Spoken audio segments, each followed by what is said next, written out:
Hello. Hello, good evening. Hello, good evening, and welcome back to Apollo Justice Ace Attorney.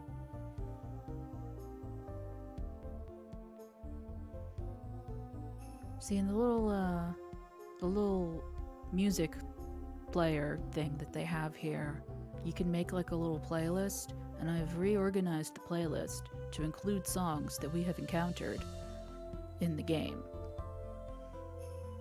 including Klavier's theme.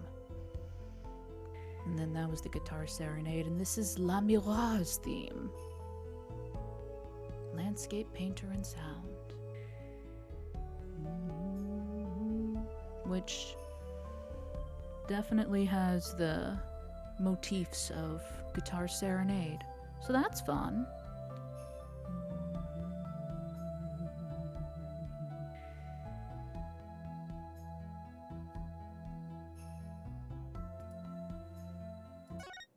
Okay.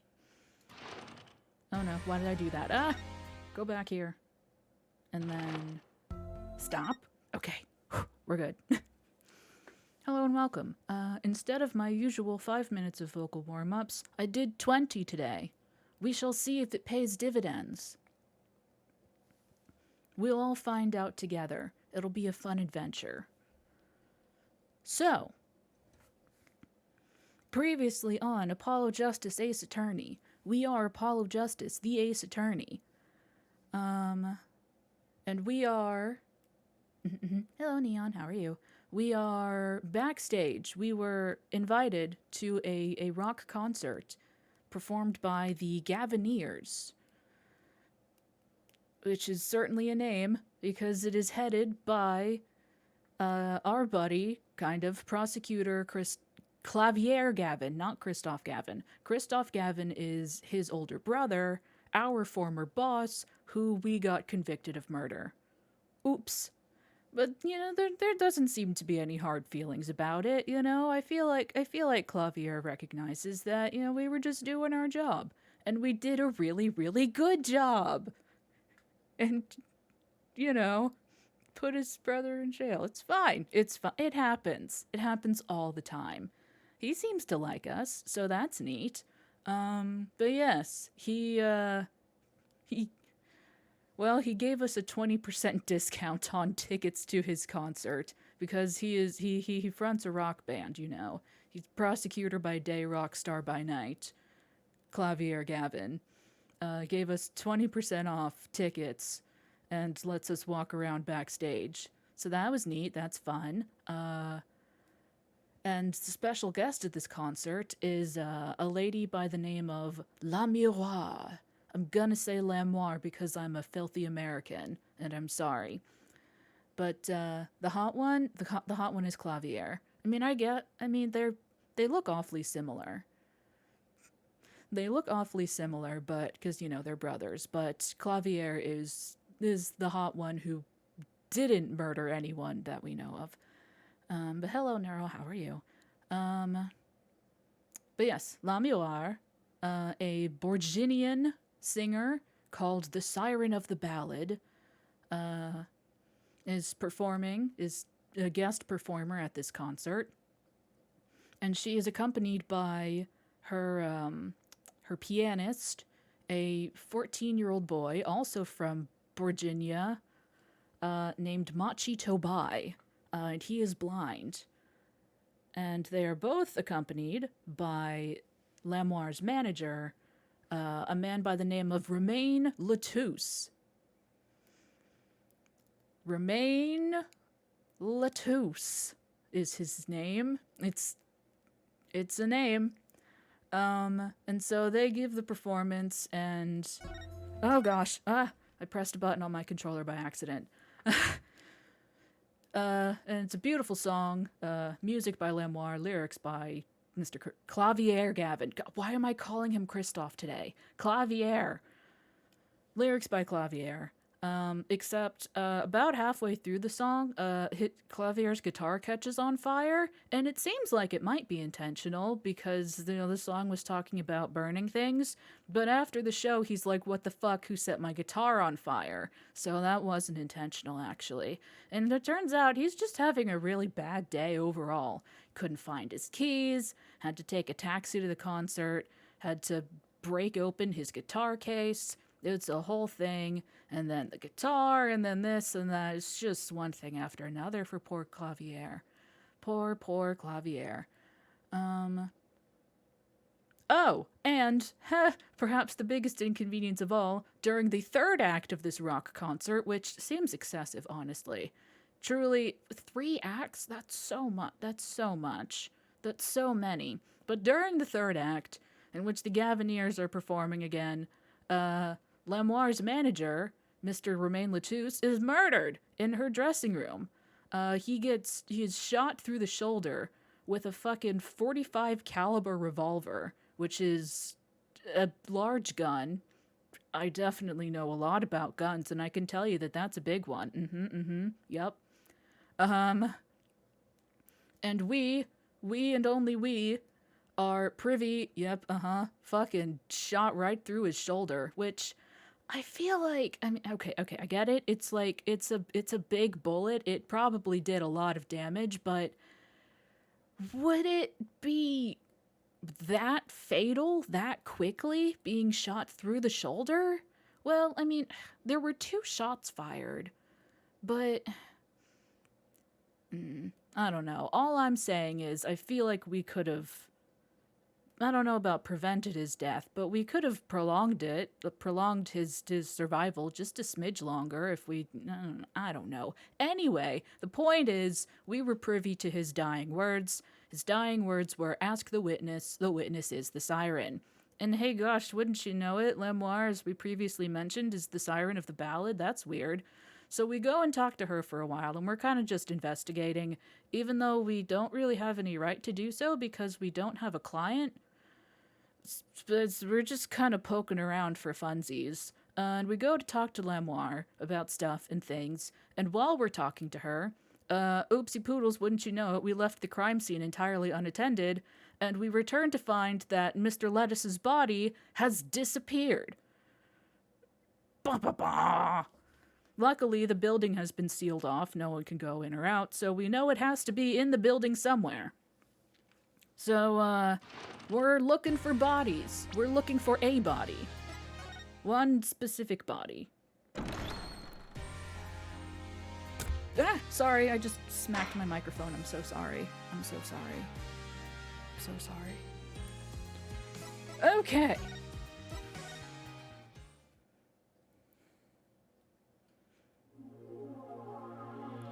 Hello, Mittens. How are you? Okay. Oh, and the Shark Man also lost his guitar. Thank you. We need to find that too. Hello, Emma. Wow, this sure is what did he call it? A sausage? No, wait, it was a pickle. And it's your pickle. I told you to stay in the room. That she did. We ignored her and went to go do other stuff. Sorry, not much else I can say. It heckin' windy. It's alright. Is it? Top priority now is finding that body. You can make it up to me later. 10 bags or so of chocolate snackoos should do the trick nicely. You should watch your sugar intake, Emma. Okie dokie. Do I have anything neat to show you? Keys? Take a look at this. Hold it right there. Uh-huh. No time to wave in a bag of snackoos. It's not a bag of snackoos. Yeah. You know what? You're right. You're so right. Uh-huh, yeah. Okay. Alright, I'm gonna assume that, nope. There we go. And there sure used to be a body here.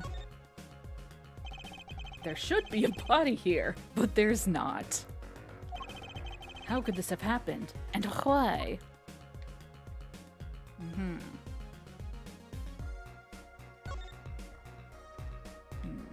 I mean, there is this sus vent up here. Looking awfully sus. Alright, well, let's go looking, I guess. Is it in the other dressing room? I don't see it in here. Do I need to look at things? Do I look at this print? No? Okay. Okay, well, I feel like it should be... I feel like they won't be that mean. They'll give me like a something, you know? Off to the stage, I guess. July 8th, 12:57 a.m. in the wings. Oh gosh, it's getting late. Hey, what's that? That platform wasn't raised when we were here before. That's peculiar. Does something seem different to you, Apollo? Something is definitely different here. Let's check it out. Examine. Hey, that big platform? Is it the piano? Everything is identical. Well, but we gotta look at stuff. Hey, look, a ladder. Hey, Jen. I'm not sure if that's all that important right now. Check out that thing in the... Okay, fine. I can't look at the ladder. That stage there must have been lowered before. That's the tower that Lemoire and Prosecutor Gavin were singing on. Someone must have raised it. I don't see a way to control it from here. Apollo, what about that ladder there against the wall? It's a step ladder, actually. We could use that to take a look up top. Maybe we should get Emma. What are you talking about? We have to see this sort of thing for ourselves. I'm not so good with heights. Stop whining and start climbing. It didn't look that high from below, really. But when we got to the top, I felt every one of those 15 feet down. Of course, I wasn't thinking about the height anymore. Not after what we found up there. Eek! We found two things we were looking for, and one thing we never expected to find. Oh, snap. What does... The body, guitar in hand, and the pianist, Machi Tobai. Huh. Well, that's fun.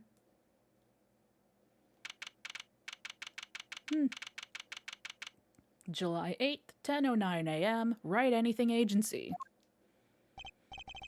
Wow, that concert last night sure went south in a hurry. Yeah, no kidding. Why did they arrest Machi? Why? Don't look at me like it's my fault. Machi Tobai, the blind pianist. Second murder. Arrested on suspicion of murdering Romain Latouche despite being blind? And a child who cannot wield a giant gun? Okay. I can't believe such a cute little boy could do something so horrible. I guess they had proof of some kind. I would hope so. What proof could possibly prove that? Oh, hi. Hi, Klavier. Hi, how are you today? Morning. Prosecutor Gavin. What a night, eh? I apologize for being so upset. Mr. Gavin, do you know what's going on? Why did they arrest Machi? Why? Don't look at him like it's his fault either. It was tough for me too. We performed together that night, after all. Yet, the powers that be say that, given the circumstances, it could only have been him. What do you mean by the circumstances? Lemoire was invited from Virginia as an ambassador of goodwill. It is vital that this case be wrapped up swiftly. That's all the powers that be want, really. Well, those are circumstances, all right. But what makes Machi the only possible suspect? Like a summer breeze. Hair forehead. You seem to have forgotten that you're talking to the prosecution. The enemy. Ah, right. I think I like this side of Prosecutor Gavin better, actually. I'm not at liberty to discuss the particulars of the case. Especially not to the defense attorney. What did you just say? Me? The defense attorney? That's what I came to tell you. He's down at the detention center. He wants to request your services. You mean Machi? Machi wants me? This is what we've been waiting for, Apollo. Let's get going. Right. Good luck. I'm off to question Lamoire. Right. Later. I hope I'm up to this. Bye, Klavier. July 8th, Detention Center, Visitors Room. Well, I just don't get it. I refuse to believe a cute little kid like that could do something so terrible. You said that already. Hello, small child who only speaks another language. Machi, everything's gonna be okay. We're here for you. Hi. Maybe you can tell me about last night. Huh? That was when I realized how tough it must be. A little kid like this, in a country so far from everything he's ever known. Maybe Lamoire can help? Didn't Prosecutor Gavin say she was with him? Good luck. I'm off to question Lamoire. Well, what are we gonna do? Oh, with him. Lamoire was with him. Read that wrong. Anywho, that's a good question. I can't think of anything we can do but go with this. And hope for the best in the trial tomorrow. Fuck me. Oh, God. Oh, well, You know, if I knew we were so close to the next chapter when we left off last time, I probably wouldn't have done that. That's fine. It's fine. It's fine. We're all fine here. Well, off we go. And that does it for today. No. July 9th, 10 a.m., District Court, Courtroom number 3. Oh boy. Court is now in session for... how do I say that? Machi Toba, Your Honor. The Pixie of the Arpeggio? That's a less... That's not as good a nickname as the Siren of the Ballad. The Pixie of the Arpeggio. I don't love that. I don't...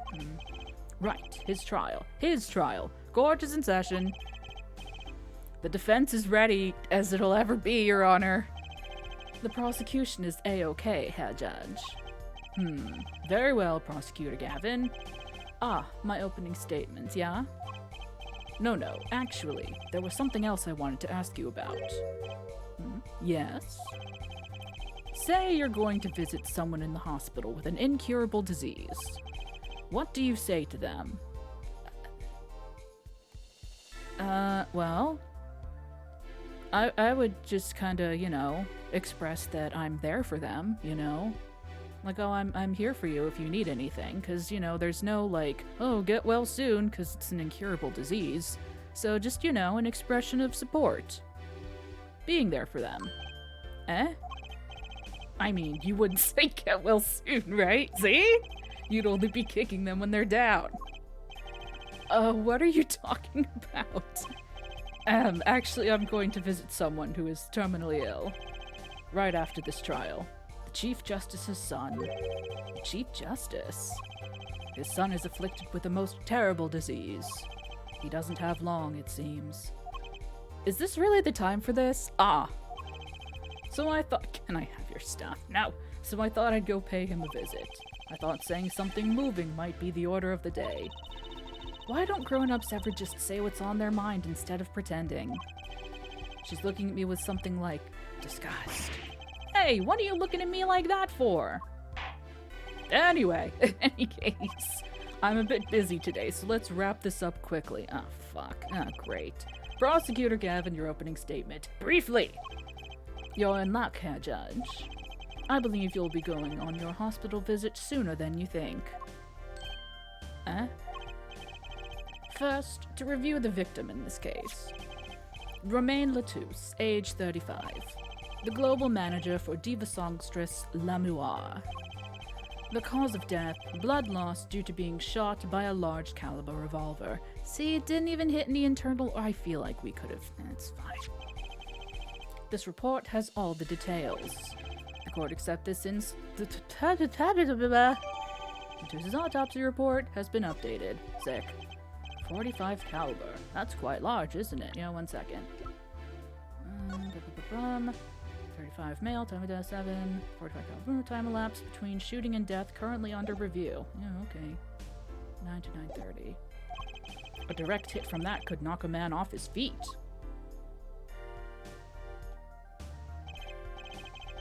However, the bullet struck him in his shoulder. The damage to the body was slight. Death was not immediate. Sadly, his blood loss was such that he could not be saved. I suppose the victim's condition could have been much worse, considering. Crime photo added to court record. 2 shots were fired. 1 shot missed, the other penetrated and passed through the victim's shoulder. Both bullets were found in the wall at the scene. Observe the diagram. Bing, bing, bing. This is where the bullets hit. I see. The court accepts this evidence. Diagram added to court record. If we were talking about a 45 caliber revolver, yeah, 1 second.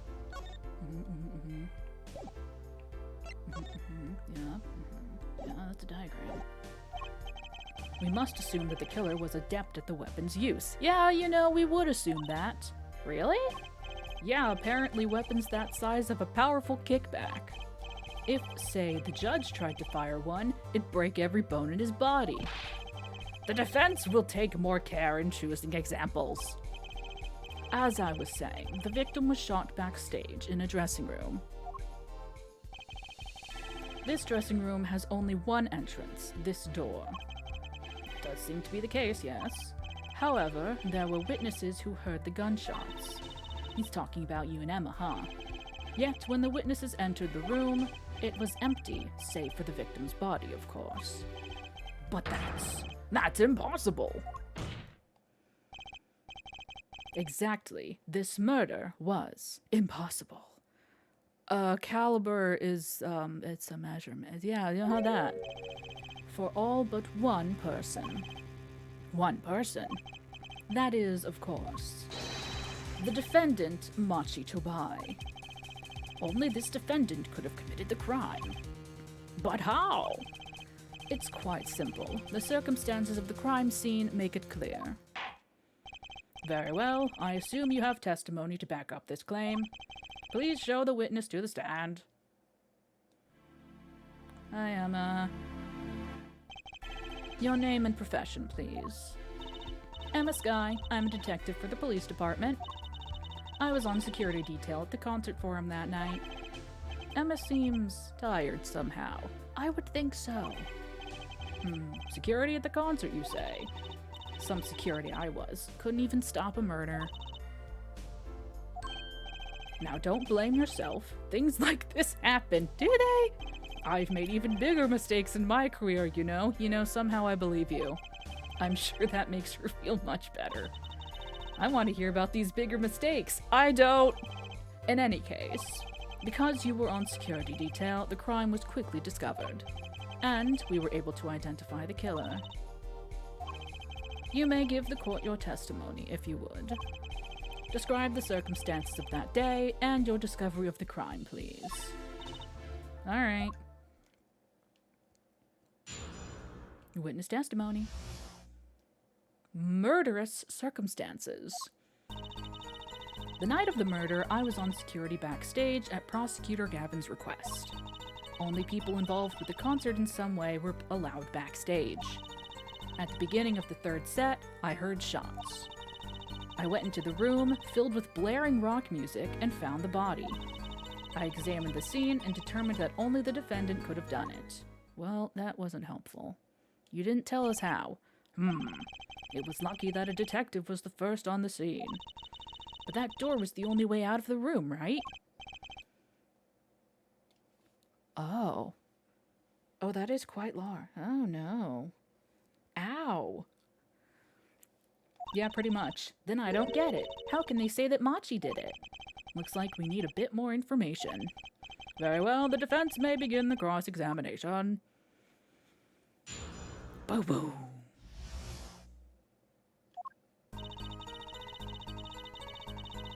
Hold it! night of the murder was the night of the concert, yes? That's right. What was a detective doing on security detail, might I ask? If it was only a concert. My thoughts exactly. But orders are orders, even when they come from rock gods. Prosecutor Gavin? Yes, allow me to explain. I smelled something that day, you might say. The stench of conspiracy. That day at the concert hall. Conspiracy? Well, isn't it obvious? My keys, that whole morning, no, the whole day, was ruined. And it's all because someone stole my keys. I couldn't ride my motorcycle to the show. I couldn't open my guitar case. There he goes again. Isn't it possible he simply misplaced them? Misplaced them? Misplaced items don't just wander into a murder victim's hand on their own. What's this? Prosecutor Gavin, if your keys were in the victim's hand, that makes you a prime suspect.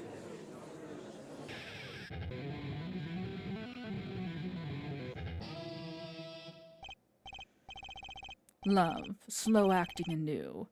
Atroquinine?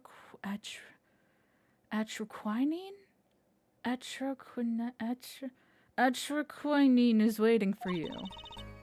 He's singing something. I'm not gonna sing. Does everything with this guy have to be so over the top? Yes. The killing happened in the middle of my concert. I was like a sailor, adrift on a sea of sound. You can just say you were on stage. Anyway, I didn't want anything else stolen. So I put the detective with the most time on their hands on the task. Oh, fuck. I see. I can accept that. Well, I can't. What do you mean time on their hands? Please, just a moment. Oh, fuck. Ay. We were let in, though. I didn't know about that. I certainly didn't invite you. I gave the Fraulein special permission to be there. I wanted to see her again. Klavier, she's 15. Oh boy, did you hear that? We're officially involved now. I don't think that's a good thing. Gee, great. Some other hangers-on tried to get backstage, but I drove them off. So no other outsiders were there then. And then... beginning of third act. Pew pew pew! Pew pew pew pew pew! I believe we were having a chat when we heard the shots. Yeah, and I didn't get to show you my badge. You were the one chatting. I was eating snackoos. Ah, hey, no snacking in court. And you're sure the shots came from Lamoire's room? Yes, absolutely. Hey, I'm the one being cross-examined here. Here, this'll keep you quiet. Ow. Ah, thanks. So, how about it, Grandma? We were right there. Hard to be mistaken about that. Please either talk or eat, not both at the same time. Right, so after that, me and Mr. Lawyer there opened the dressing room door.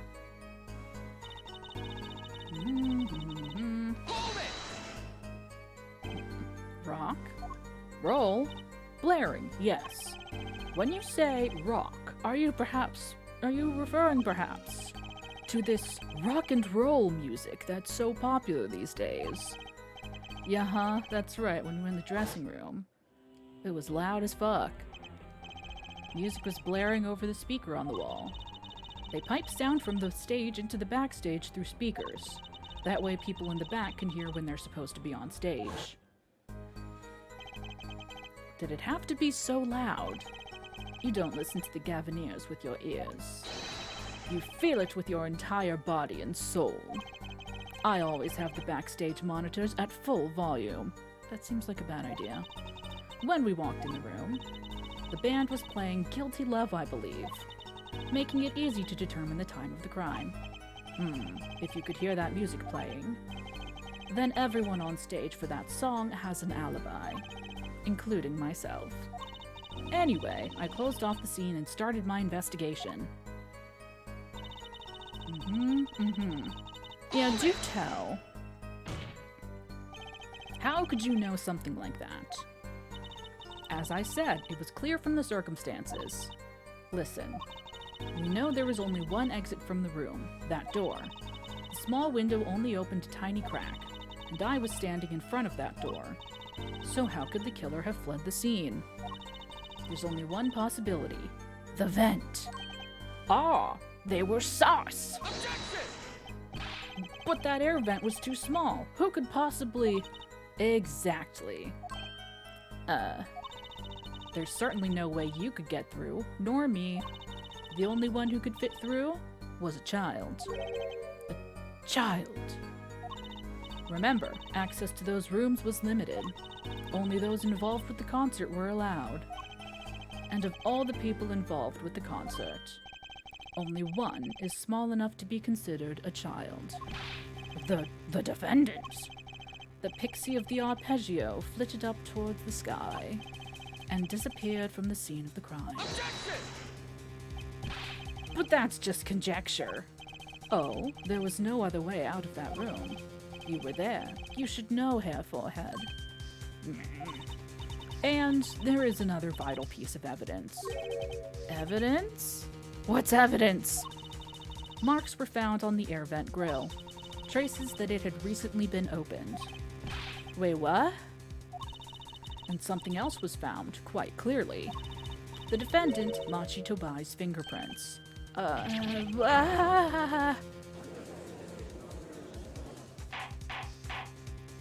Order. That air vent was the only way out of the room. The defendant's fingerprints were found on the grill. Well, Hair Forehead, what fairy tale does this suggest to you? Only one could pass through that vent, that doorway to heaven. And that one is our Pixie. I still don't love that nickname. I don't like it. Why are you looking at me, Apollo? Hey, I was out whooping it up in the audience. So this was his decisive evidence. Quite decisive indeed. I believe that's enough of that. Huh? The prosecution has a rather convincing case. The only way in and out of the crime scene was watched, making the defendant the only one who could possibly leave the scene. Yeah, because it's simple and decisive. I believe we've heard enough to determine our— What do you mean? Even if I wasn't in a hurry to make a hospital visit, I'm sure the Chief Justice will appreciate the gesture. Unfortunately, we have no direct witnesses. Fortunately, the criminal left decisive evidence for us. That will have to be enough. It can't be over already. Very well, I believe this what? Defense has no contradicting evidence? I do! The prosecution has presented our proof, clear and plain. If you have contradicting evidence, it better be clear and plain. Apollo, they've got us on the ropes already. We better come up with something quick. I know. Think, what can get us out of this? We need evidence, or a witness that can prove Machi's innocent beyond a doubt. Without that... Mr. Justice, do you have contradicting proof that can overturn the prosecution's case? I mean, I think I do.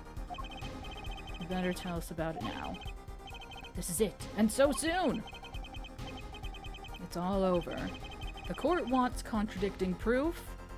Show evidence. It's gotta be the gun, right? This should be interesting. What sort of evidence? What sort of evidence, Mr. Justice? Contradicting the prosecution's claims. I mean... the gun? This evidence does more than contradict, it flips the whole case on its head. Thank you for presenting evidence that is both clear and plain as requested. Yes, clearly— What do you mean? Alright, now that's just mean. The only thing flipped on its head here was you as a child, Mr. Justice. That's rude. That's rude! The only person who could have fled the scene was the defendant. There were no witnesses. The defense's options are limited. Okay, I'm clearly way ahead of them. Okay.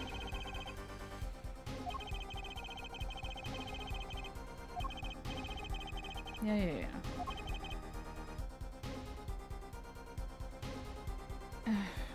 this one of those times where I have to admit that I don't have anything? I mean, I would love to present my badge, but I will not. You know, is this one of those times where I just have to... I don't have contradicting proof. Too bad. Very well, this court finds the defendant. Hold it. Wait!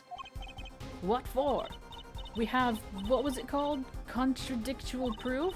Anyway, whatever it is, we've got it. Is this true? Of course it's true. Show him, Apollo. What the heck are you talking about? Look, we give up now, Machi's really done for. She's right. If we give up here, we're finished. I need proof or a witness. I must have something. One more chance then. Okay, so it's not... The answer is not give up. The answer is not to give up. Okay, let me see here.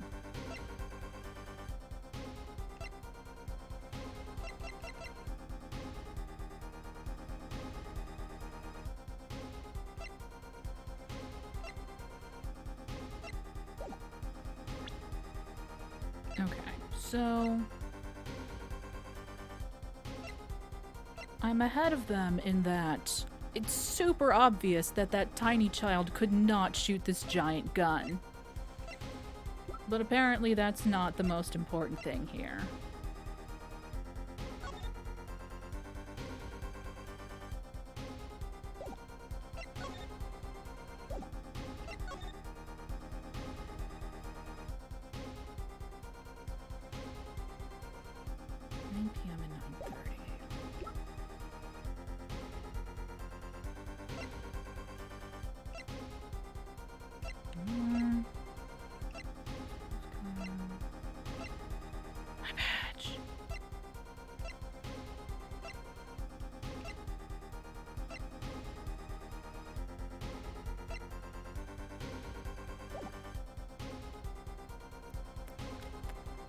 You know, I'm gonna do something real stupid here. You claim there were no witnesses to this crime. Oh wait, I could do something slightly less stupid actually. Absolutely, I'd swear it on my career as a prosecutor. And on my million-seller hit song, At Your Quinine, My Love. What is that? That has to be... whatever. There he goes again. That's too bad, because there was a witness. Oh, really now? But how did you come to possess knowledge the prosecution clearly does not? Because I am the only one in the world who knows this. Okay, yeah. It all seems very clear now.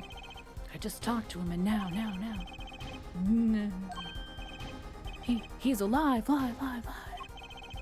Mr. Latouche, can you hear me? Cold, so cold. Witness. You're cold? Don't worry, you're gonna be fine. Help is on the way.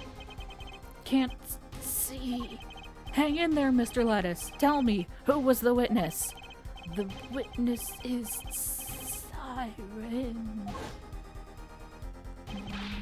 What? The victim said this before he died. Perhaps he did, and perhaps he did not. What do you mean by that? He's telling you you're a fucking liar. All we know is what Herr Forehead says he said. It's no testimony, especially since it comes from defense attorney himself. Objection! But it's the truth! He said it! I even told you about it. But apparently, you ignored me completely. It's my policy to fully investigate everything I deem relevant. Clearly, this rookie lawyer thinks he can tell me how to do my job. That's enough! Mr. Justice, we need clear contradictory proof from you. This witness of yours, unknown to the prosecution. I hope you're right. Failure carries a stiff penalty. Perhaps a stiffer penalty than is usually called for. There's no backing out now. Let's hear the name of your witness, Mr. Justice. See, the stupid thing I was gonna do is present the victim as the witness. But now that you mention it, it's Lamoire. Lamoire. Listen, I had the right train of thought in that the victim said there was a witness. But then I didn't take that extra step of who did the victim say the witness was. It all worked out. Lamoire, recall Mr. Latusse's last words. The witness is siren. The siren. Aha! He meant the siren. That's right. The siren of the ballad. Lamoire. Lamoire was only on stage for the second set, and she had access to the backstage area. She could have been a witness. I see. Well, Prosecutor Gavin, my claim still stands. There was no witness to this crime. Very well. Let's hear it from the horse's mouth then, shall we? Don't call her a horse, that's rude. We will now take a break from Detective Emma Sky's cross-examination. Oh yeah, she's still just standing there, huh? Please show Lamoire to the witness stand. Lamoire would say nothing the night of the murder. Well, yeah, she's smart. She was smart, you see, because one, you're not a cop, and two, even if you were a cop, she didn't have to say anything to you. Probably unless you have a warrant. I think that's how it works. Know your rights. Know your rights. You do not have to talk to cops. You do not have to talk to cops. Don't talk to the police. Don't. Not today, though. Today, we'll drag that story out of her no matter what it takes.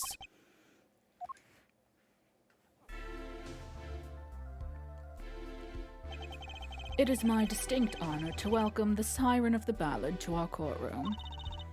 You are too kind. Ah, you can speak English. Yes, I can. Though I am not very good, there is much I do not know. You speak so well. Have you spent time here before? Actually, I do not know how I came by my knowledge of your language, huh? Nor where I studied it. Huh? What does she mean she doesn't know? I, too, thought to call her as a witness, but I did not. I had a reason, of course. What's that? Lamoire suffers from amnesia. Ah, amnesia. Lamoire is not my true name, yet I remember nothing of the time before I was given it. Nothing of the time before I started singing on stage. Whoa, she's even more mysterious than I thought. Not the time, Trucy. As lauded singer Lamoire, she lives a good life. There are little difficulties for her thanks to her success. Yet, I did not wish to subject her to unnecessary stress. I see. I care surprisingly little about people's pasts. You have nothing to fear in this court, Lamoire. Thank you. Yet there is something I do not understand. I am being called as a witness. What might I say? No one will tell me anything of what happened. Oh yeah, something I realized last time is that when we talked to her, she was like, no one will tell me why he died. She didn't say, no one will tell me how he died, which I feel like would be a more relevant question.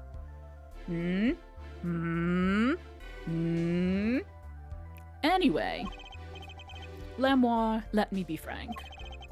I did not want to ask you up here to testify. Yet, that young gentleman with the wide forehead over there was adamant that you stand. Oh my. Congratulations, Apollo! You're the bad guy! Duh. No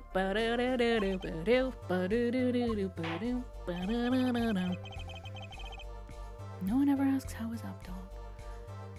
Well, now that you're here, please give us your testimony. If nothing else, the sound of your voice is welcome. Tell us what you saw the night of the crime. How could you forget about Pop Time? They're a valued member of the community. What I saw. As for what I saw nothing. That night, I was invited to sing on stage, and this I did. I did not return backstage after the second set. Wait. I did not return backstage after the second set. Then I was led by the police to Mr. Gavin's dressing room and told to wait there. But where did you go? That was where I learned that something had happened, but I wasn't told the details. Where did you go? I must say, you sound wonderful just testifying. Judge, please, now is not the time. I hope he was too distracted to hear what she was actually saying. There you have it. She saw nothing that night. Now we can only pray that the defense has the sense to admit defeat and refrain from detaining her here any longer than need be. Wow, you just got better, Apollo. Way to go. Very well, Mr. Justice. Keep it short and sweet. Klavier wouldn't talk to me the night of the crime. She must know something, and I've got to find out what. Boom, boom.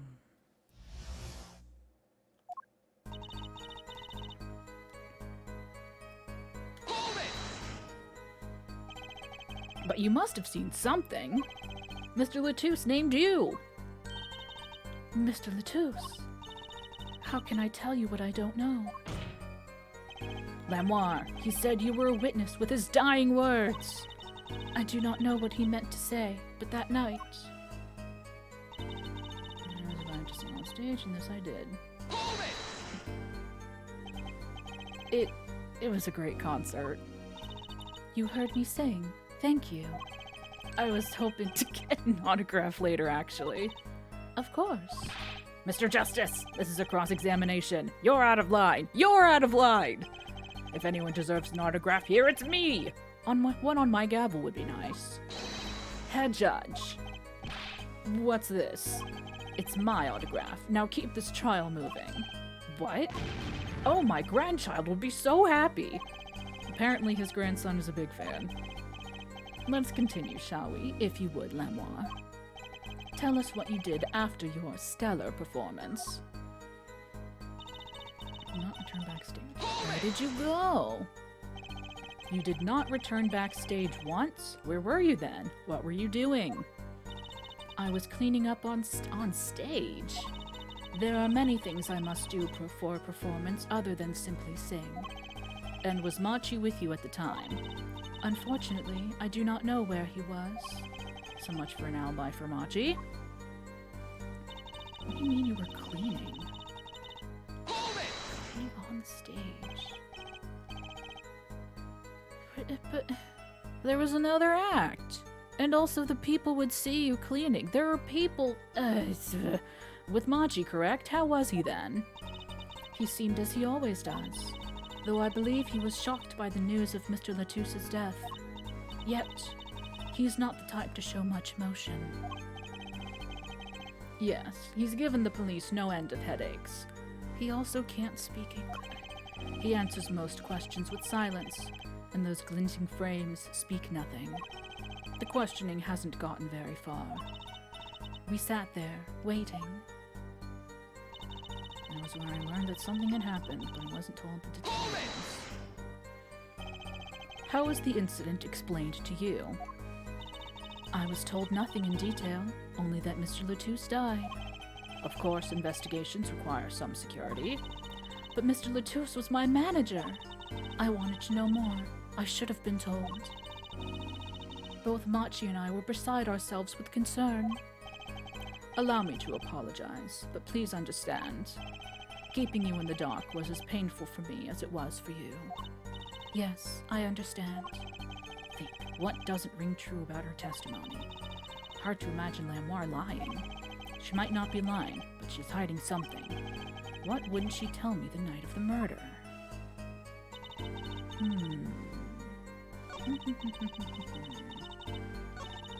Not return backstage after the... Objection! Objection! I'm sorry, Klavier, but I'm having trouble believing you.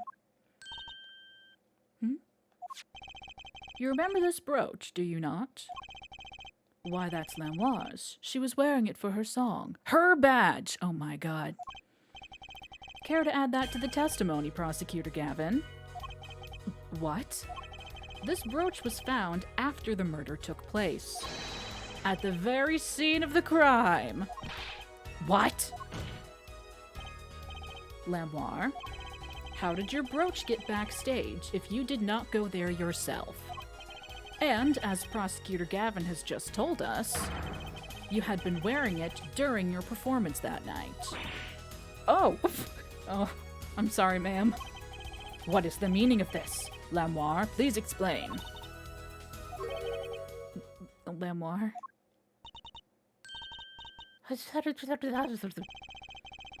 She says English is quite difficult. That trick's not gonna work here. Your forehead may be large, but you are a lawyer, truly. I don't think she said that at all. But you have missed one important fact. What now? In fact, at the time of the incident, I went backstage, but only for a moment. That's still...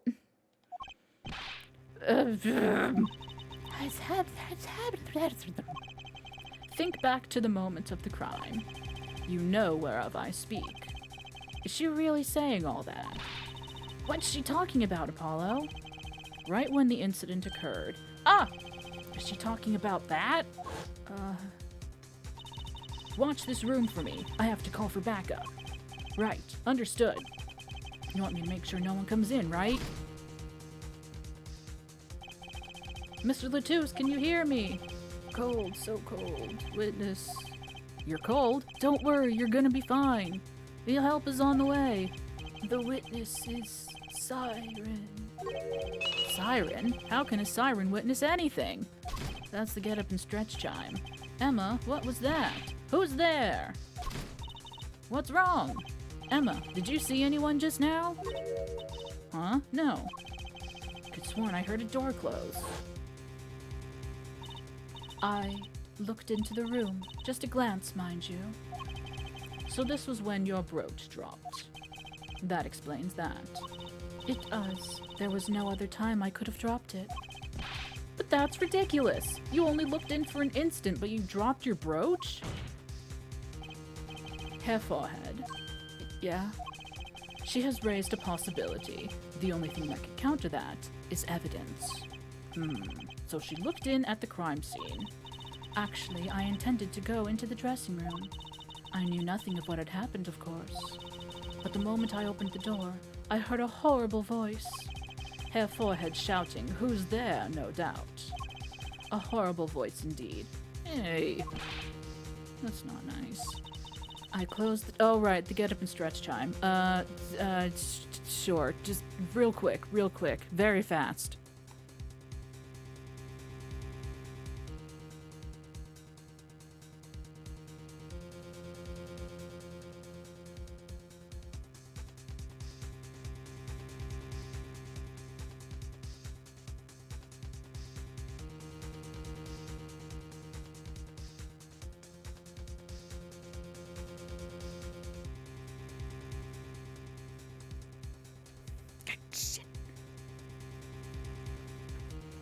Close the door immediately. Well, that explains the brooch. Let's return to your testimony. That's too convenient. She's hiding something. Lamoire, you did look into that room, though, right? Yes. Testify as to what you saw. Very well, though it was only the briefest of glimpses. When my performance was finished, I went backstage for just a moment. Oh! Let's see.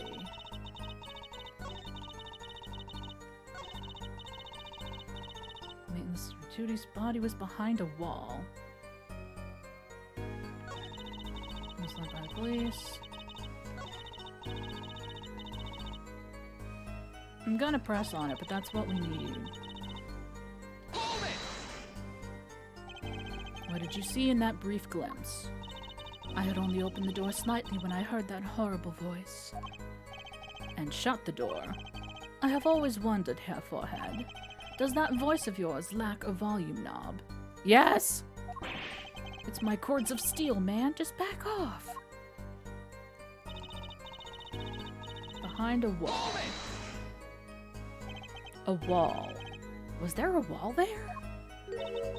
Hasara is what in English? a division or partition, I believe. It was a large dressing room divided into 2 halves. Oh yeah. And the murder took place in the inside half. I guess that partition might have hidden the body. But au contraire. Enhance! Wow, wow, wow, wow, wow.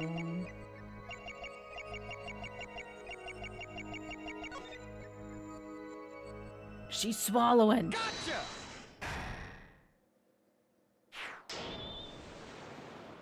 Gotcha. The late Mr. Latouse's body, you say? Yes. You know something more about Mr. Latouse's death than you are saying. What? I could see you trying not to remember, but the effort made you swallow! You can't fool my eyes! Ah. It is true. It was so terrible after all. Why did Mr. Latouse have to be shot? One moment, Lamoire. Yes? What was that you just said? Why did Mr. Latouse have to be shot? Yes? She was hiding something. I knew it! Lamoire, I'm afraid you haven't realized it, but your words just now contradict your testimony. Huh? How could that be? Take this! Lamoire contradicted her own testimony, and I have the evidence to prove it. Oh god, do I? The gun was behind the wall. The gun was behind the wall. Take that. Uh-oh. Ah, fuck. Damn it. Damn it. Shit. Okay. Why did Miss Latouse have to be shot? Take this.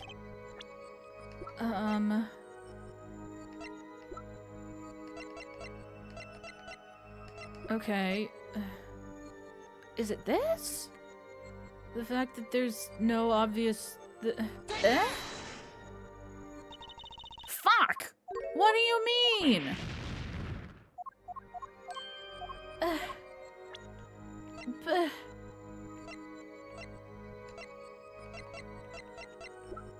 What do you mean?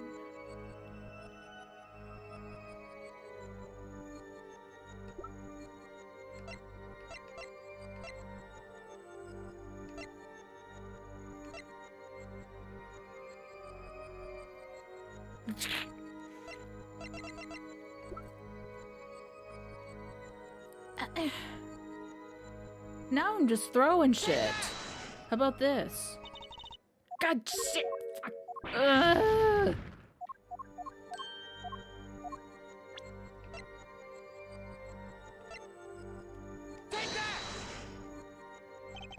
Tell me, Lamoire. How did you know he had been shot? Well, Immediately following the incident, a gag order was placed on the scene. This is the document proving that. In your testimony, you told the court, no one told me anything about the incident. Furthermore, you testified that you had seen nothing. Yet you knew that Mr. Latouse had been shot. How could you have known? Yark! Yark? Okay. I object. I object to that. I think... Maybe I'm too far ahead again. Yeah, Lamoire, you aren't hiding something from this court, I hope. I think I'm just a few steps ahead. That sweet song of hers was sounding a little too sweet. Now I remember. Please, allow me to add to my testimony. Of course. All we want to know is the truth. She looks kinda pale, huh? She saw something, I know it. Even the victim said so. I saw bullet holes in the wall and Mr. Latouse had been shot. That's not... Objection. I'm gonna do the diagram. Only a glimpse, yet you knew they were bullet holes. Yes, I recognized them immediately. I've seen bullet holes before, you know. You have traveled the world as a singer. You must have sung in places far more dangerous than our country. I go wherever my voice is needed. Those places are many these days. That's really cool. I hope I get to travel like Lamoire someday. I plan on recording my next album overseas. Their studios have a different sound, you know. Maybe I should go on a Chords of Steel tour, too. Yes, that has to be the diagram. This has to be the diagram. Objection? Objection! Thank you. Lamoire, they call you the siren of the ballad, but lies are hardly becoming of such a creature. A put-down worthy of our prosecutor, Mr. Justice. Such put-downs are hardly becoming of you, Apollo. Stop polishing your forehead and start polishing your character, yeah? Come on, can't I be cool for once? No, never. Observe the diagram. Hey Viz, how are you? Lamoire, you looked in from the door for just a moment, correct? Yes, that is so. There were bullet holes in the room, yes. But they were in the wall the door is on. You see, assuming you had merely glanced into the room, you couldn't have seen those bullet holes. Or the gun. Yeah! Lamoire? Yes. I'm afraid the defense has raised a good point.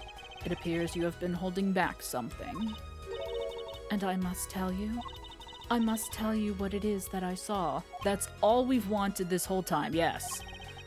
The happenings in this trial are being recorded, and I'm certain it will be on the news in Virginia. You understand your reputation is at stake. It falls to you to avoid tarnishing it. Personally speaking, I still believe that cross-examining her will yield us absolutely nothing. But she knew how Mr. Latouche died! And he named her as a witness. You must have seen something, Lamoire. Very well. Lamoire, please continue your testimony. Very well, I shall.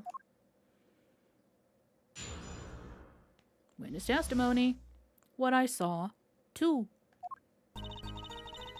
I was on my way from the stage to the backstage exit. There was something like a little window there. That's how I saw it. There were 2 shots. I couldn't do anything to stop it. But it wasn't Machi.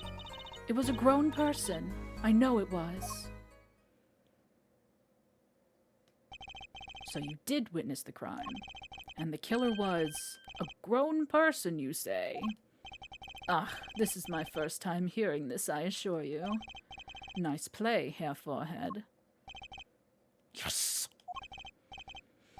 Very well, Mr. Justice. You may begin your cross-examination. Great going, Apollo. You were right about Lamoire. What's wrong? You don't look too happy. This whole thing smells fishy. That's what's wrong. It's all a little sus, if you ask me. Do.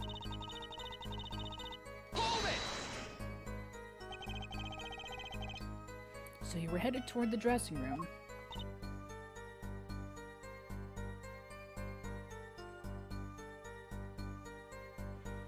Yes.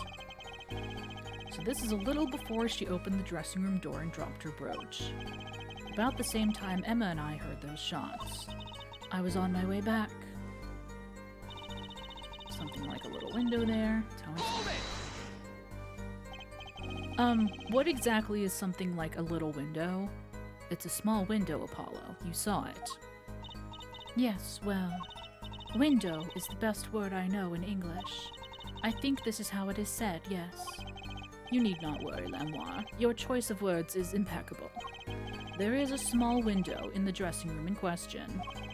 Perhaps the defense remembers this detail? That little window on the wall. I saw the crime from there. 2 shots. You are certain you heard 2 shots fired? Yes, quite certain. I was on my way to the backstage exit. This was when I heard a faint sound, like a gunshot. Wondering what it had been, I peered through the window. That is when I heard the second gunshot, much closer. And there were 2 bullet holes at the scene. No contradiction so far. It all happened on the other side of that window. There was nothing I could do. It wasn't Machi. It wasn't Machi who shot. Are you sure? Yes, quite certain. It amuses me that you would question her testimony. It is testimony in your favor. Isn't it my job to object? Yeah, Apollo, what were you thinking? Trucy, let's just listen to Lamore has to say. Can you tell me how you were so sure? Yes, of course. You see, it was a grown-up. A grown person. That's a little vague. I am sorry. My skill with your language is lacking, I know. Certainly you could at least see whether the shooter was male or female. It's not... It was a man. A young man. And you're sure of that? Yes. His voice was quite clear. He spoke? Voice? Looking at this diagram, it seems the dressing room was quite cluttered. It does seem likely that you wouldn't have had a clear view of the shooter. As a singer, I rely more on my ears than my eyes. When I hear a voice, I do not forget it. Oh, hi, Matthew. How are you? That voice was the voice of a man. So you heard a voice. But wait. Couldn't that have been the victim, Mr. Latouche? Absolutely not. Did I not just say that I do not forget a voice? If it was Mr. Latouche who spoke, I would have known. Indeed. So you were at the window and you heard the shooter's voice, the voice of a young man. Apollo, this is a good testimony. That proves it wasn't Machi. Indeed. If this turns out to be true, it would cast this case in a considerably different light. What is the defense's opinion of this testimony? It's, yeah, Is...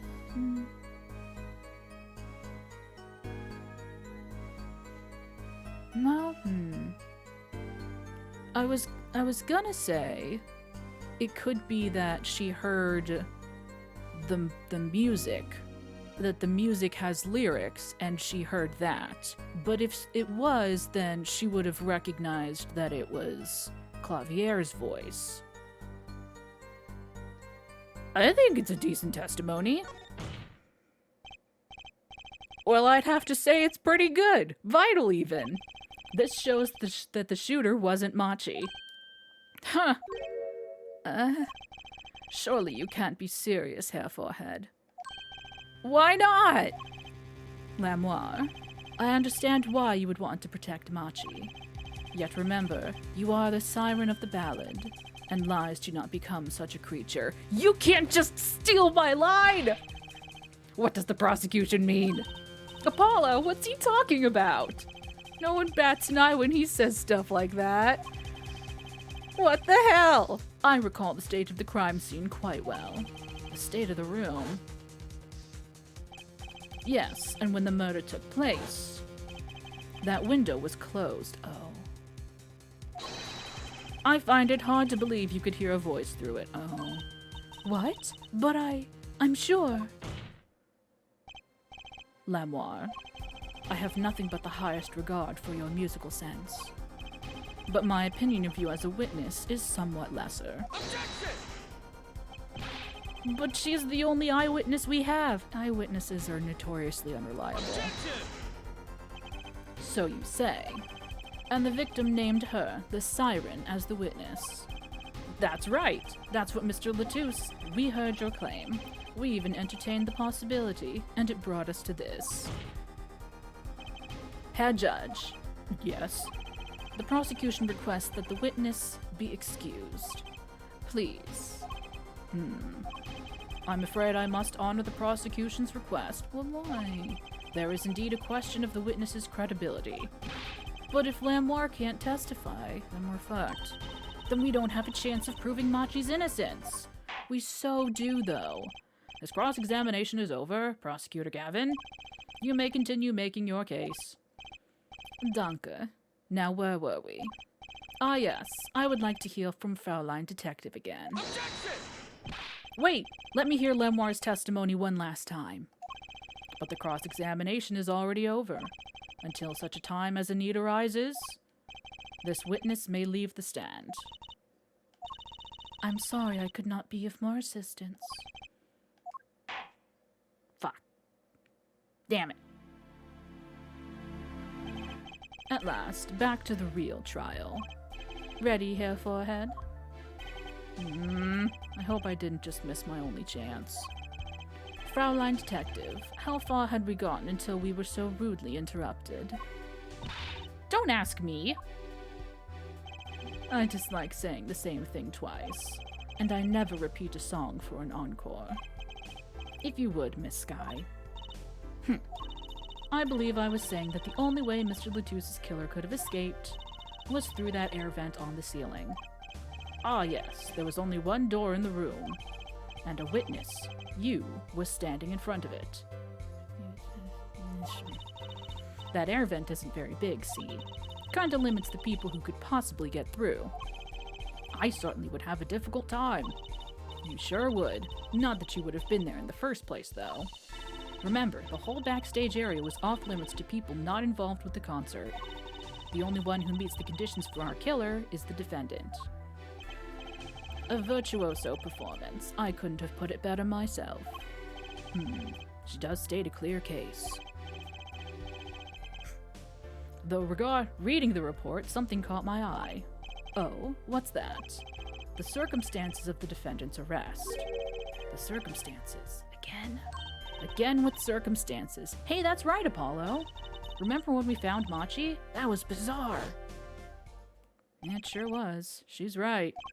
Why did Mr. Latusse's body disappear from the room and end up on top of that stage tower? Holding a guitar, no less. A perceptive observation, Herr Judge. Thanks. It was kind of an accident, really. But you work in this job long enough. You get a nose for things. Judge sure seems pleased with himself. Very good, Fraulein Detective. Perhaps you can tie it all together for us. Why was the body moved? And how does that lead us to the killer? Boom, boom. The missing body.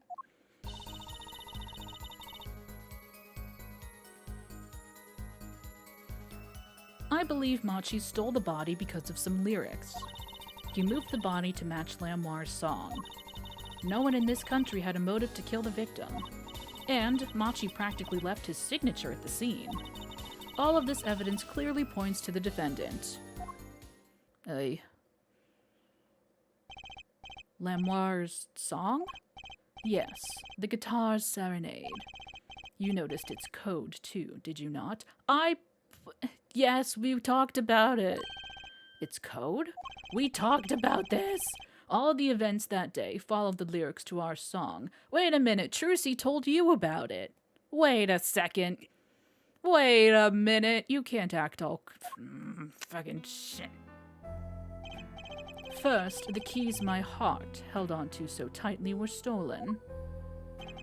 Then Prosecutor Gavin's guitar... Then Prosecutor Gavin's guitar burst into flames on stage. Mr. Latusse's life was taken by a bullet. The rest hardly needs explanation. Guitar, guitar, up together to the sky. That's mad! It's like a story out of some fairy tale. I admit I'd forgotten about the song. But there it is now, waiting for me. The grand finale, as it were. Hey, you know I was the one who first noticed that. Yeah. I've heard of jumping rope to songs and counting to songs. But killing?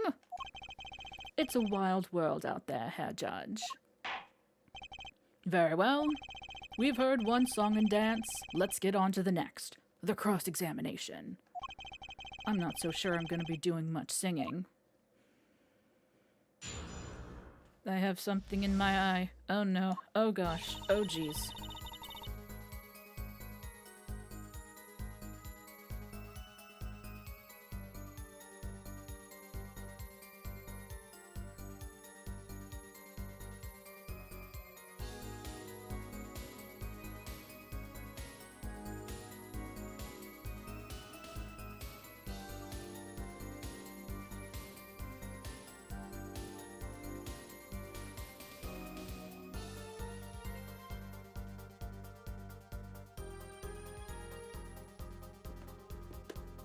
Okay.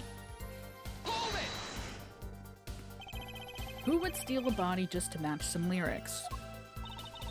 I didn't believe it myself, but it can't just be a coincidence.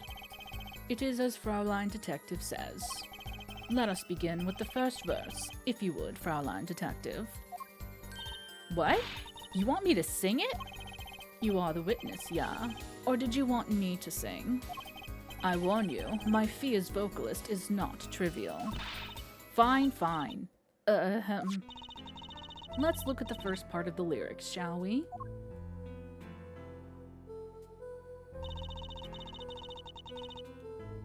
Hang on. When you stole away the keys, my heart held on to so tight.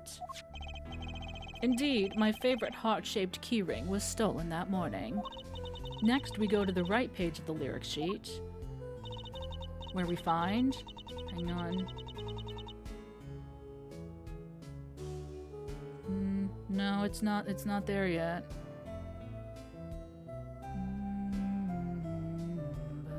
Butterfly. Boo, boo, boo. Whoa. Burning on in my... Oh, God.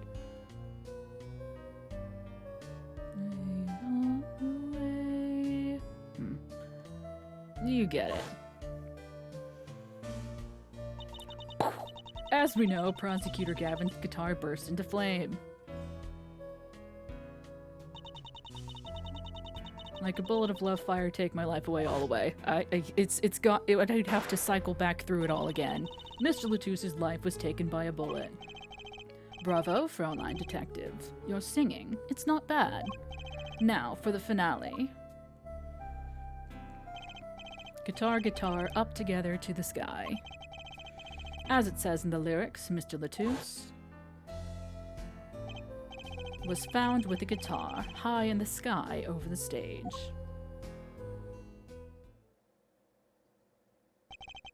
No series of coincidences could be so well conceived. He's right, scientifically speaking. What would Waki have said? That concert was whack. It's hard to argue when she pours her heart into it like that. Anyway, the shooter. Move the body to match Lamar's song. Does the prosecution have any idea why he'd do all this? You want my scientific opinion? No clue. But he clearly had a reason to go through all that trouble. Some deep reason. A deep reason. Not only did he steal my keys, he torched my guitar. Unforgivable acts, even if he had a reason, and worse if he had none. The diva's complaints aside, I can't imagine someone just doing all this on a whim. Fraulein Detective, I take offense at that description. Indeed, it does seem too well rehearsed, shall we say. Yes, this crime was planned for sure. The country had a motive to kill the victim. But Mr. Latous spoke English. He may have come to this country before. That is so weak and you know it. I looked into that, I assure you. It was his first time in the country, it seems. Apparently, he learned English on his own. Great. You see, no one here had a motive to kill him, and certainly not in such an elaborate fashion. It does seem difficult to imagine. Unless our famous prosecutor did it as a publicity stunt. What did you say? Prosecutor Gavin, you did this to promote your song? Of course not, and I am quite dismayed by the ludicrous nature of her claim. Why would I need promotion? Everyone already listens to my music. Yeah, okay. They're even in my textbook at school? What do you mean? And I'd never heard of them. What does that say about me? I was just kidding. Don't get all worked up, Glimmer Boy. What the f does that mean? What do you mean by his signature? The bullet holes in the wall, of course. The bullet holes? The revolver was fired twice. One shot missed and left a hole in the wall. Yeah, and that means what exactly? That dressing room isn't exactly spacious. Picture the shooter facing off with the victim in there. They can't have been more than 5 feet apart.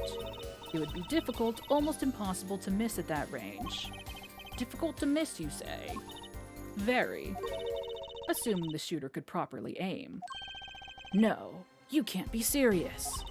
Machi, he can't see. Oh, I mean... Yeah, that's why he missed? No! It's the only explanation that makes sense. There are plenty. He used sound and other senses to fire the gun that he can't... Poorly. That reminds me, the monitor in that room was blaring at the time, yeah? Hardly ideal conditions for tracking by sound. A blind shooter. No wonder he missed. I knew those bullet holes would come back to haunt me. Think, Justice. What do I do now?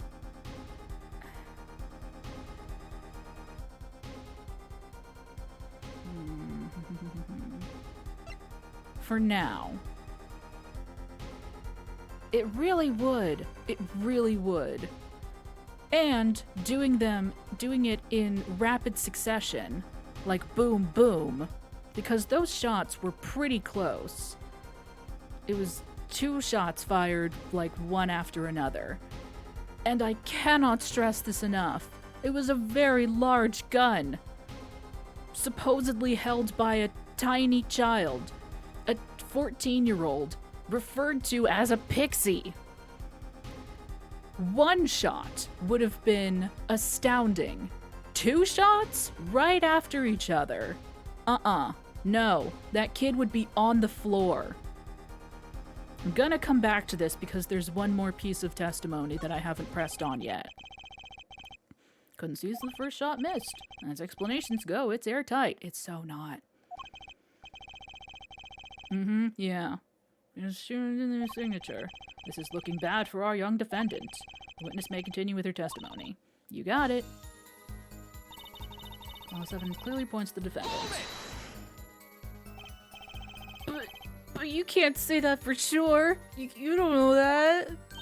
Please, none of those non-scientific objections. They're bad for my complexion. What's so scientific about a murder to lyrics? Lyrics can be explained scientifically. Never underestimate the power of science. Put that bottle of fingerprinting powder down before you hurt someone, like me. Okay, then explain it, scientifically. I require more data. Likely story. This doesn't look so good, does it, Apollo? No, it does not. What do we do? First, we don't panic. Even though Machi's case is leaking water by the gallon, Gavin's on a roll, and it's up to me to stop him. A rock and roll! Okay.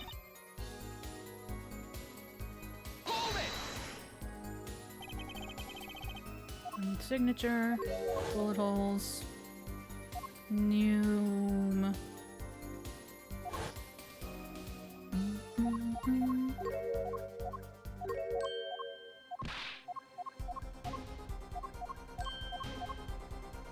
Okay, objection. Sure, there were bullet holes left in the wall, but that doesn't prove the shooter couldn't see. Oh, how so? Well, there could have been a struggle with the victim. That's certainly possible. And it might have been the revolver's fault. Thank you. The revolver. The revolver was a very large caliber, correct? Thank you. If the shooter wasn't used to firing such a large weapon, why, it could dislocate their shoulder. Exactly. The defendant, Machi Tabai, is, as you can see, tiny. Fucking thank you. It's not so hard to picture him firing the gun and missing entirely. The kickback alone would throw off his aim. That was not the correct way to phrase that, Apollo. That was not the correct way to phrase that, Apollo. That was not correct.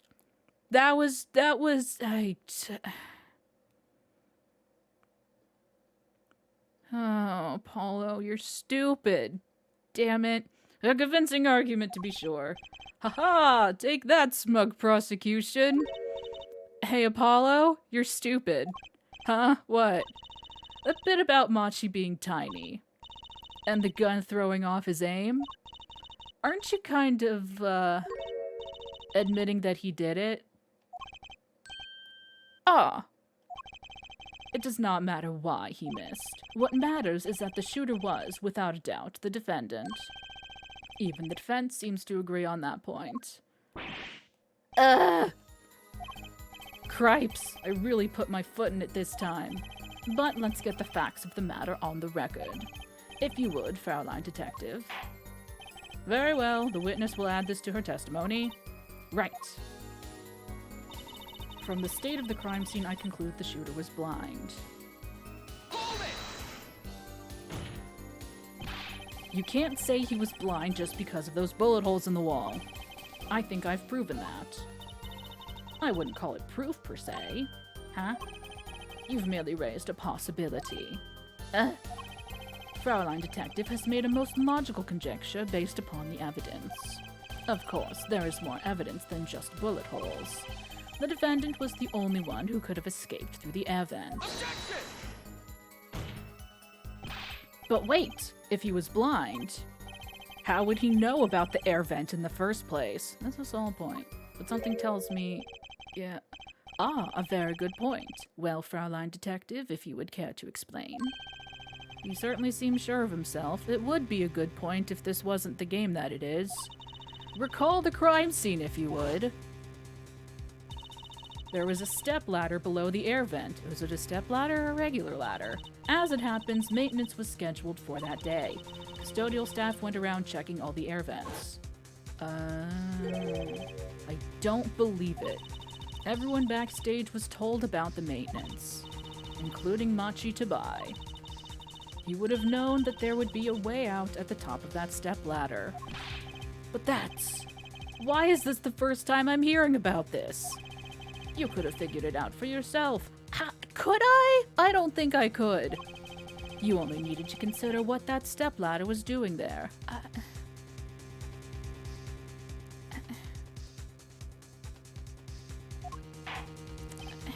I guess. Looks like the defense's objection has been squished by a stepladder. Well, Herr Forehead? Out of ammunition, perhaps? I've never seen Prosecutor Gavin so aggressive. Maybe he's caught the scent of blood. Apollo, don't you have something? Anything? You know what we need? We need something to prove the killer could see. That'll put him in his place. Proving the shooter was sighted would do it. That would take down one of their central points. Do I have evidence that can prove that, though? Oh, good question. Excellent question.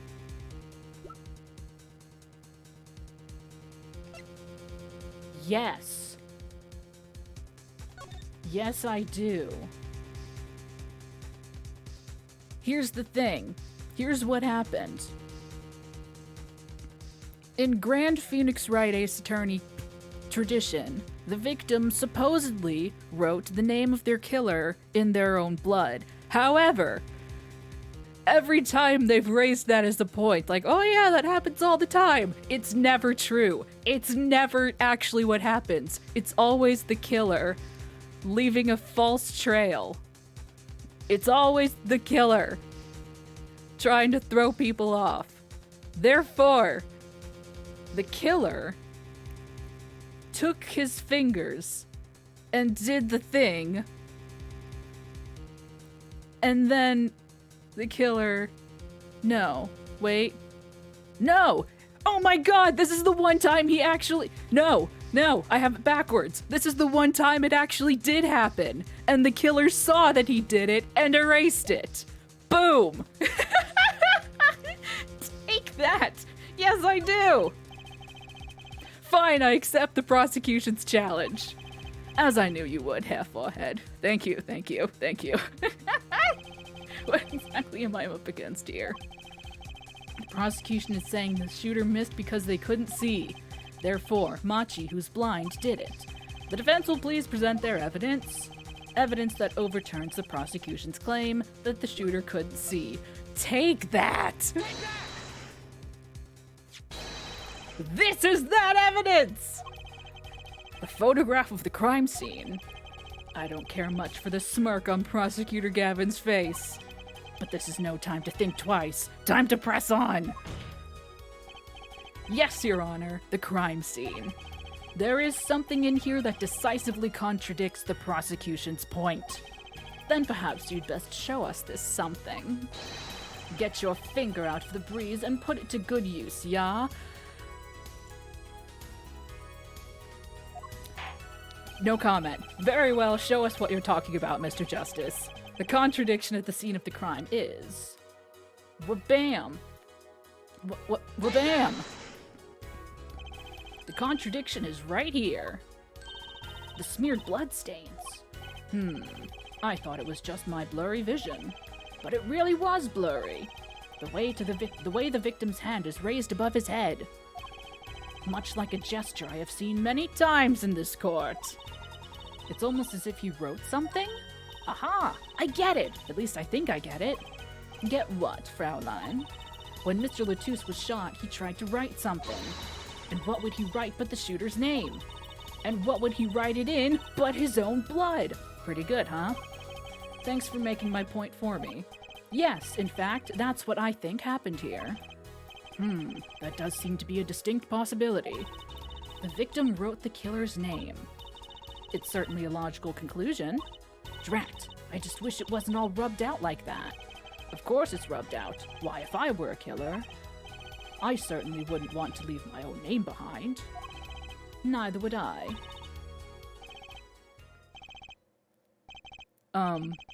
No one has anything else to say? About what? So the prosecution accepts this. You agree this was the victim making an attempt to record the name of the killer. And that the killer tried to rub the name out. What's your point? What's my point? Let me ask you this. How did the killer know the victim was writing their name? Well, Mr. Latouche was writing something in blood once the killer saw what it was. Wait. Once he saw what it was. But what did you just testify about the shooter? I said they were blind. Ah! Yet the crime scene itself contradicts that. The killer had to have been able to see. Why would they rub out the name in blood otherwise? May I remind the court that the defendant, Machi Tubai, is blind. He couldn't have been the shooter. Impossible! Order. Prosecutor Gavin, please explain to me what all this means. Oh no. I mean, looking at this photograph, every time I do, it makes me laugh. It seems quite clear that the shooter could see. Yet up until now, it seems I owe the court an apology. Huh? The Gaviniers are a band with law enforcement ties, yet a murder occurred during our concert. Apparently this caused some confusion over jurisdiction. As a result, some reports were not filed in an entirely timely manner. I'm not sure I like the vibe I'm getting here. You know, me neither. Hey, Apollo, look at him. Why is Prosecutor Gavin all relaxed and smiling like that? I don't know, I don't like it. Like he knows something we don't, and he's about to tell us. I've got an idea. Let's rock. With these documents. But before that, I have a question for the Fraulein detective.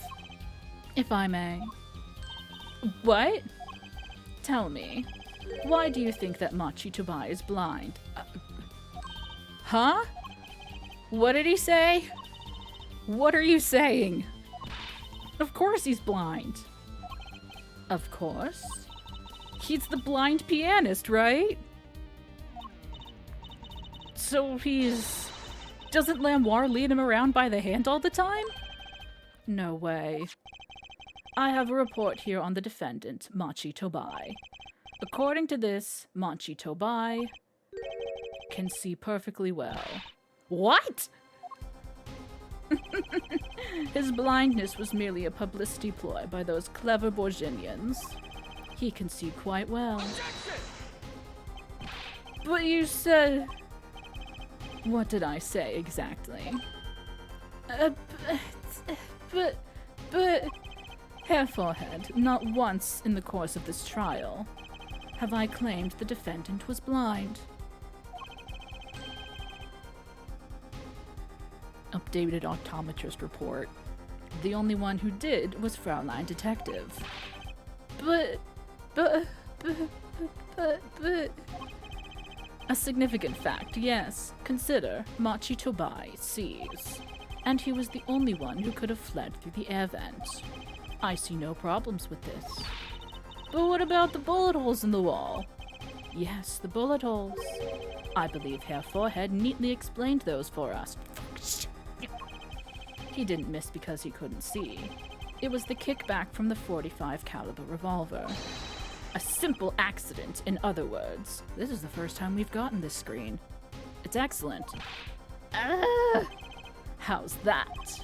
I'm afraid your objection has just flown off for brighter skies. This is where the real fun begins, Herr Forehead. Man, he is out for blood, huh? I knew you didn't have what it took. You jerk! Just what was I in here for? Comic relief? Yeah, apologize! Oh, sorry.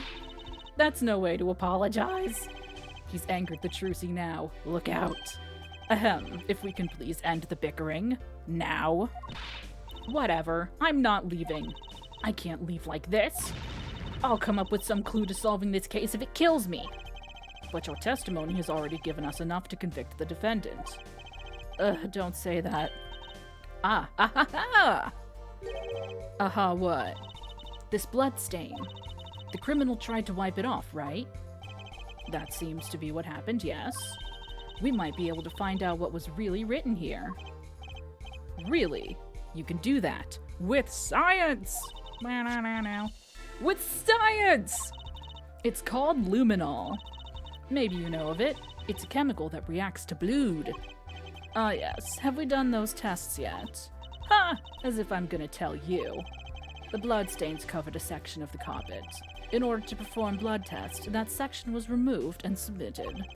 Perhaps we should request it here in court now. Oh, that was carpet. I just thought it was tile. Right. Go for it, Apollo. Huh? I have to do the test. You just have to spray the luminol on it. Simple. A chemical that reacts to blood. I've heard of this somewhere. Yes, I believe an analysis is called for. Have at it. Right, ready? It's easy as pie. Just press A to spray an area. I'm gonna actually do this with my mouse because precision. Here, give it a try. The eyes of the entire court are focused on me. Apollo, your hand's shaking. Let's do this. It's actually not helpful at all because it looks like 42069. Enhance. Wow, it really works. This must be the power of science. It says IPXX314206. Is that the killer's name? Maybe it is. If the killer was a robot. Aha, I have it. So what is it? I thought those letters IPXX looked familiar. This is an Interpol ID number. Interpol? You mean the International Police Agency? Yes, most are undercover agents working to solve international crimes. But why would he write that number? Why would Mr. Latouche even know a number like that? Good show, Fraulein Detective. Rock on. Eh? Your Honor, we can verify this number immediately. Darian, are you there? Come up to the witness stand. Hi, Shark Man. Darian, you heard what we need. Go check into this Interpol ID number. Sure thing. Give me 30 minutes. No, give me 27. Whoosh. I'm not sure what to think of all this. The prosecution's case is airtight, or so it seems. Yet if this number is really that of an Interpol agent... Oh wait, I know! What if Machi Dubai's really an undercover Interpol agent? That would be a possibility. He's 14. He's 14! He's 14. Listen, I know we live in a crazy world, a crazy nonsense world, where 17-year-olds can become prosecutors. But this child, I don't know. No. This child is not an Interpol officer. A possibility, yes. And one that would mark him as the killer for certain. Why did Mr. Latouche know an Interpol ID number? That's what I want to know. Well, we have some time while we await Darian's report. Let's work on unraveling another mystery, shall we? A curious mystery concerning Machi Tobai. What are you talking about? Fraulein Detective, please accept my apologies. I received word that the defendant could, in fact, see just before the trial began. It seemed too much of a bother to tell you. You had me up until that last bit. Not gonna lie, you had us in the first half. Does this not raise a rather straightforward question? Well, sure. Why did Machi pretend he couldn't see? Exactly. It makes little sense. What do you think, Hair Forehead? Huh? Me? Machi Tobai pretended he was blind. Do you know why? How could he know? How could he know? Wait, Prosecutor Gavin knows why, doesn't he? He's toying with us. Oh, he's toying with us. He's playing with his food. He's known from the start of the trial. He's been leading us on the whole time. Something wrong? God fucking... Oh no, the defendant can't testify on their own behalf. That's illegal. No. We can't have that. No. That's not how this courtroom works. The defendant can't testify on their own behalf and say, no, I didn't do it. Obviously, they're lying. Also, even though he pretended he couldn't see, I'm willing to believe that he's not pretending that he can't speak English, and he only speaks wingdings. We just present evidence and interpret what that evidence probably means, and we don't fact-check with the defendant at all. That's how this courtroom works. Do you think perhaps this is all some kind of game? Well, it is. Know that the moment I heard that report, I knew why. I suppose people who have sold over 1 million records really are something else. I don't see how that's relevant here. What does that have to do with anything? There was a reason why Machi Tobai pretended to be blind, but it wasn't for his own sake. Getting the picture now? It wasn't for himself. Well, Mr. Justice, can you present evidence that shows us why the defendant had to feign blindness? I mean, no reason to pretend he couldn't see, which means, no, it couldn't be. Good show, Hair Forehead. It seems you thought of something. Why can't I figure these things out on my own? I hate having to take my cues from this guy. Very well. Look at this photograph. This is why he was pretending he couldn't see. Oh, fuck. Hang on. Is? No.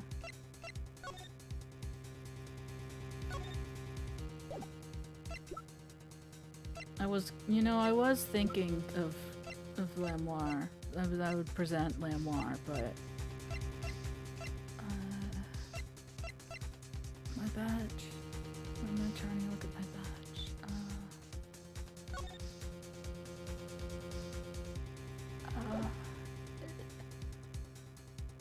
Take that? Take that!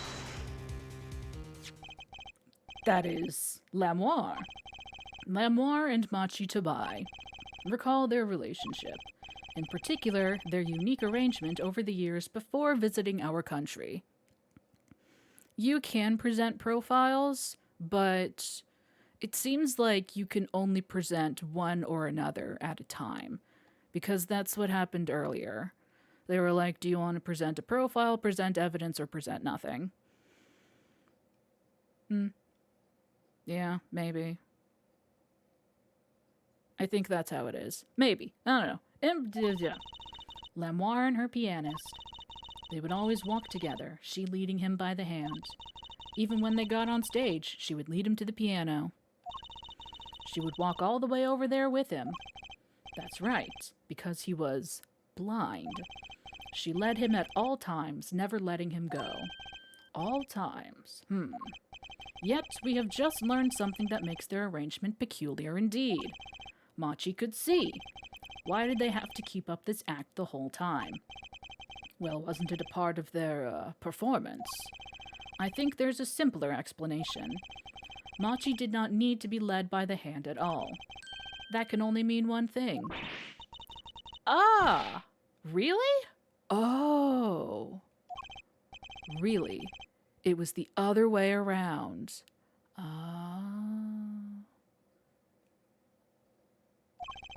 The one who needed to be led by the hand was Lamoire. Oh. Not gonna lie, I didn't think of that. I thought it was the postcard. I completely forgot about this. What's this? So you mean to say that Lamoire is... she's... Yes, Your Honor. Lamoire is blind. What? Oh, which is why... Order. This is crazy, Prosecutor Gavin. She heard the voice. She didn't see it. You know what? She wasn't lying when she said she saw nothing. I'll give her that. You know what? Yeah. And she didn't say, oh, she saw the body. She said, I heard a voice. Yeah, wow, it's all come together. This is crazy, Prosecutor Gavin. Is it now? Please shed some sanity on this madness. The defense has made an outrageous claim. The only thing outrageous I see about the defense is his vast forehead. God, shit. Yet I see it is not vast in vain. This time. Backhanded compliments, my beloved. He's quite correct. But that makes no sense. Yeah, wasn't she supposed to be the landscape painter in sound or something? Well, since we have her here, why not ask Lamoire herself? I believe she is still in the witness waiting room. Apollo, what does this mean for our case? Don't ask me. I had no idea she couldn't see. I hadn't even imagined it until now. It means she's not our witness. And you know what? I'm willing to bet that Mr. Lettuce also didn't know that she was the blind one, because why would he? Why would he? Bailiff, bring in Lamoire. Lamoire, it pains me deeply to call you before us again in this way, and yet I must. Please do not be concerned on my behalf. Those eyes, she really can't see. Really. It is true. How funny it is that a tiny lie born in the Bourguignon countryside would one day grow to entangle the entire world. So you are? Yes, as I mentioned before. I have no memory of the time before I became Lamoire. Know too that my memories begin in darkness. The word light has no meaning for Lamoire. I see. You may recall me saying something toward the beginning of this trial, Herr Forehead. Huh? What's that? I believe I said it was unfortunate this crime had no direct witnesses. Yeah, you sure did, huh? Now, Lamoire, I must ask you to stand once more.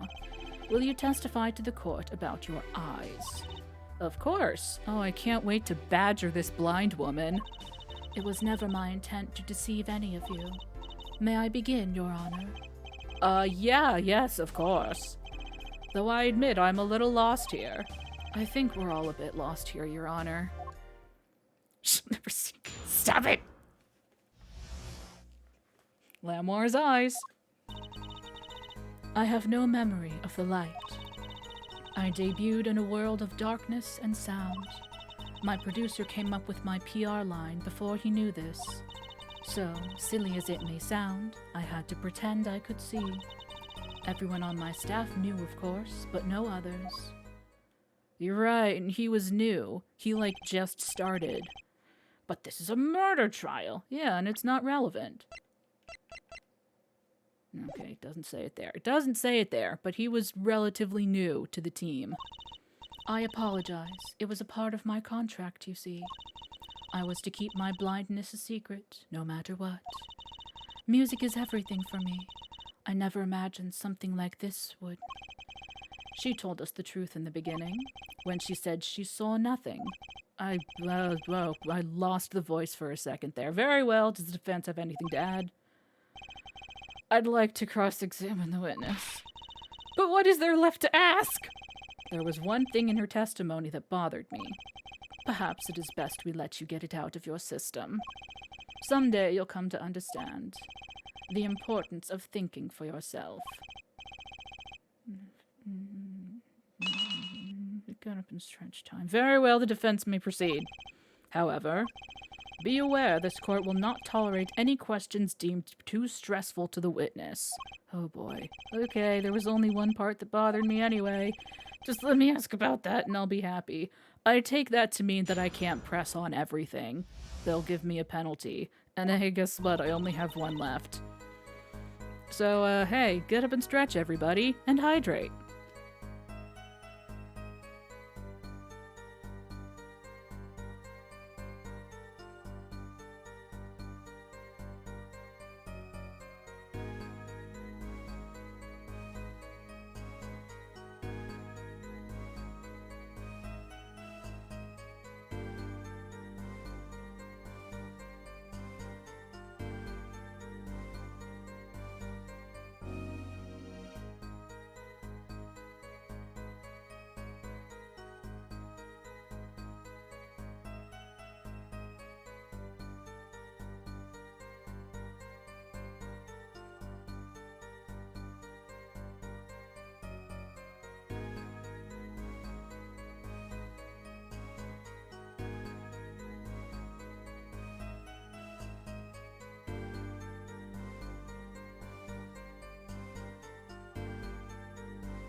Why do you never want to cooperate? Be right back, text. Okay. In a world of darkness and sound. I'll put my PR line before I knew this. Everyone on my staff knew, but no others. Hold it! When you say your staff, do you include Mr. Lettuce? Hey, thanks. Of course, he was my manager. So he knew, and that's what's been bugging me. Something the matter, Mr. Justice? I believe I know what is bothering our young defense attorney. You are thinking of when you discovered the body, yes? Is he right, Apollo? Yes, I was. Yeah. He's alive. Mr. Latouche, can you hear me? Cold. So cold. Witness. Cold? Don't worry, you're gonna be fine. Help is on the way. Can't see. The witness can't see.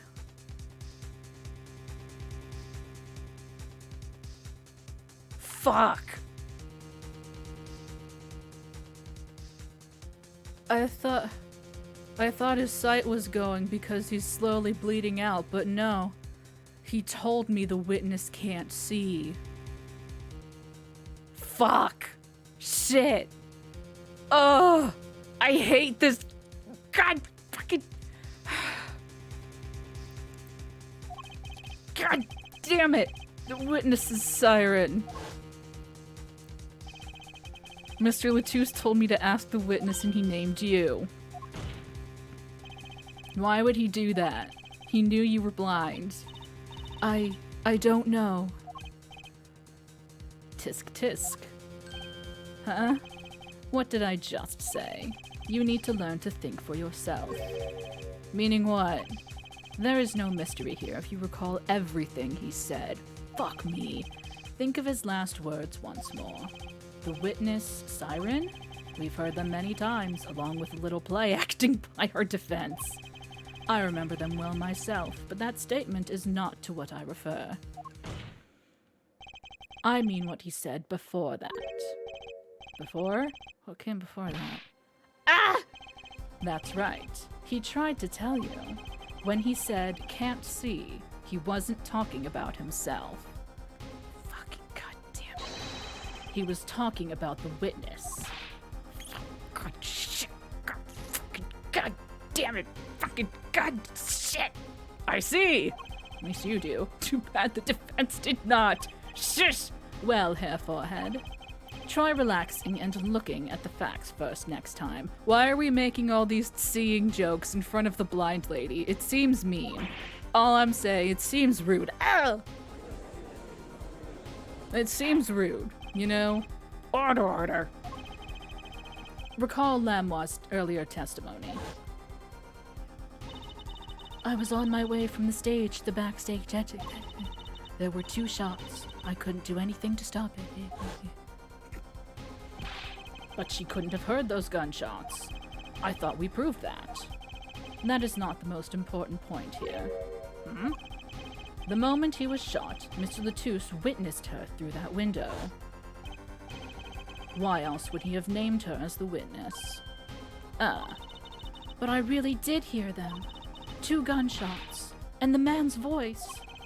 Unfortunately, such a thing was impossible. The window was closed. We have already run a simulation, of course. But it was so clear. If I heard that voice again, I would know it in an instant. Your Honor! What is it, bailiff? Can't you see we're in session here? We have the results back from the investigation. The investigation? Ah, the Interpol number that Mr. Latouche left us. Well, let's hear it. We will continue this cross-examination afterward. Detective Crescend, your report, please.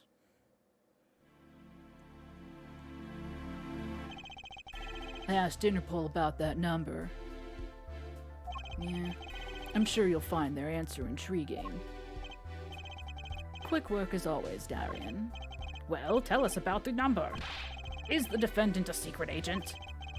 IPX 314206. The agent registered under this number was Romain Latouche. What? Our undercover Interpol agent was Mr. Latouche himself. He was apparently in the middle of an operation. So when he wrote those letters, he was trying to tell us his own identity. And a cautious killer tried to wipe them away. Mr. Latouche was an undercover Interpol agent.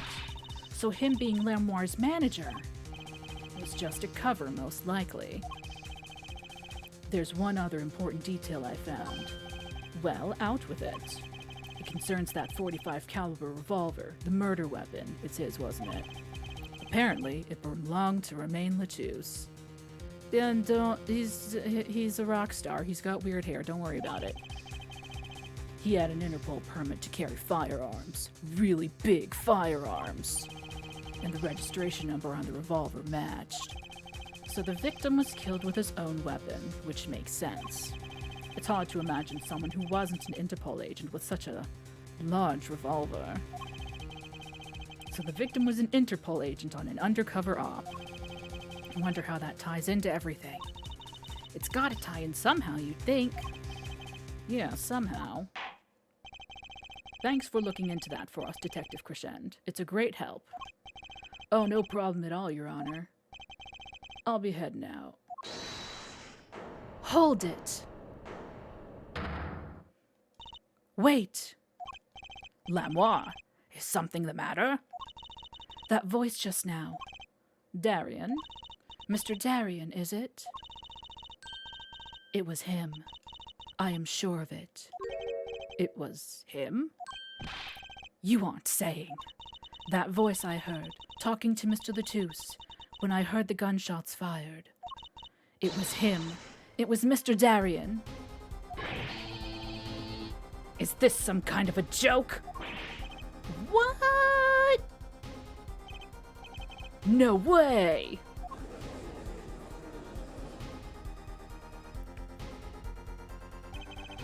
The courtroom fell into such a chaotic state, the trial had to be suspended temporarily. I'd never seen that happen before. Of course, it's not every day that you get an accusation like that one. Lamoire, fingering Darian Crescend. Not only is he a guitarist, he's a detective. Could it really have been his voice Lamoire heard? Things were changing fast, and frankly, I wasn't sure I could keep up with it.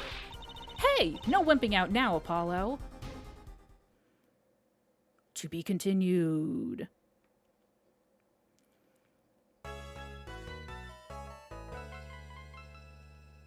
Delightful. This is perfect because I need more water. I'll get us to a spot with some music, though, so you're not all sitting in the void. July 9th, 2:12 p.m., Write Anything Agency. Okay, maybe there is no music. Shit. Comfy void? Alrighty then. Then you shall have the void. You wish for the void, you shall have it. I need to refill my water. Gaze upon Trucy. Know that she is looking into your soul. What does she see?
Welcome back, everyone.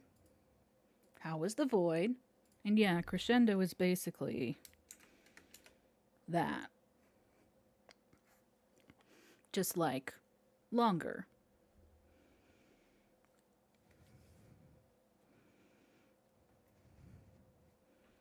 Okay. You're good. Okie smoky. I also took this opportunity to put a band-aid on my finger because I've been picking at one of my fingernails this whole time, and I need to not do that. It's not like raw or bleeding or anything. I just am putting a band-aid on it to, not pick at it anymore. Hey, Apollo. Shit, I'm not tabbed in. What? Well, actually nothing. I mean, something, or maybe not. Out with it. The suspense is giving me an ulcer. Well, the trial today, I was thinking. If you gave it a score, what score would you give it? Score? Gee. I guess I would, or maybe, well... Bah, I'm just as bad as you. See? It's so vague. Clearly. Machi avoided a guilty verdict, which is something. Though I can't say I'm any less confused about the case. I asked Interpol about that number. I'm sure you'll find their answer intriguing. IPX 314206. The agent registered under this number was Romain Latouche. And the victim, Mr. Latouche. Who would have guessed he was actually an undercover Interpol agent? What a mess. And we don't have any idea what he was investigating. Well, true, but we know who shot him now. Lemoire told the whole court. Wait, that voice just now. It was him. I am sure of it. That voice I heard, talking to Mr. Latouche, when I heard the gunshots fired. It was him. It was Mr. Darien. It's another mystery, Apollo. I love mysteries. I don't. Speaking of mysteries, what's Mr. Wright up to? I wouldn't mind asking his opinion. Now that you mention it, I haven't seen Daddy around. What, is he some kind of stray that just wanders in and out at will? I wouldn't say that, but he has been going out a lot. Some top secret mission, he said. Top secret? Anyway, you can't just rely on him to save the day. Why not? And you've got me to help you. We'll be fine. Fine. Right. Well, time's a-wasting, as they say. Let's investigate. That's the spirit.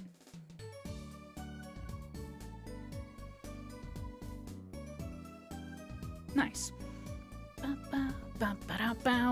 Wait! Charlie! Mr. Charlie, the potted plant. Huh? His leaves are looking a little brown. Good morning, Mr. Charlie. Ah! Mr. Charlie, your leaves! Maybe you weren't giving him enough water? No, it must be stress. He's worried about the new recruit at the office. Hey, don't blame it on me. You are watering him, right? It was Daddy's turn to water him this week. Ah! Mr. Wright has been away on his top secret mission, no? I'm sorry, Mr. Charlie. This is all my fault. I'll water you soon, I promise. Oh my goodness. Charlie, no. No. Still a suspicious portrait. A faded photograph showing one of Trucy's favorite magicians. She talks to it daily for good luck, I hear. Ah, I almost forgot. I hope I become a famous grand magician. Oh, and I hope Apollo becomes an ace attorney. That's the name of the game. There, all done. I suppose if you're going to talk to inanimate objects, a photo isn't so bad. Yeah, I need to check on the spaghetti. How's it doing? I've seen some restaurants that set out real food to show what's on the menu. I have too, but I noticed something strange. One time, there was a sandwich without any lettuce. Like it had disappeared by magic. I'm sure someone just swiped the lettuce and ate it. Wait, that sandwich. You didn't. Apollo, you shouldn't eat sample food, no matter how hungry you are. Just how hard up do you think I am? Anyway. Check out my badge. That again? You sure like your attorney's badge. Still, I'm afraid our clients are getting tired of it. Well, I'm not, so there. Alright. You know, I will say... Wait!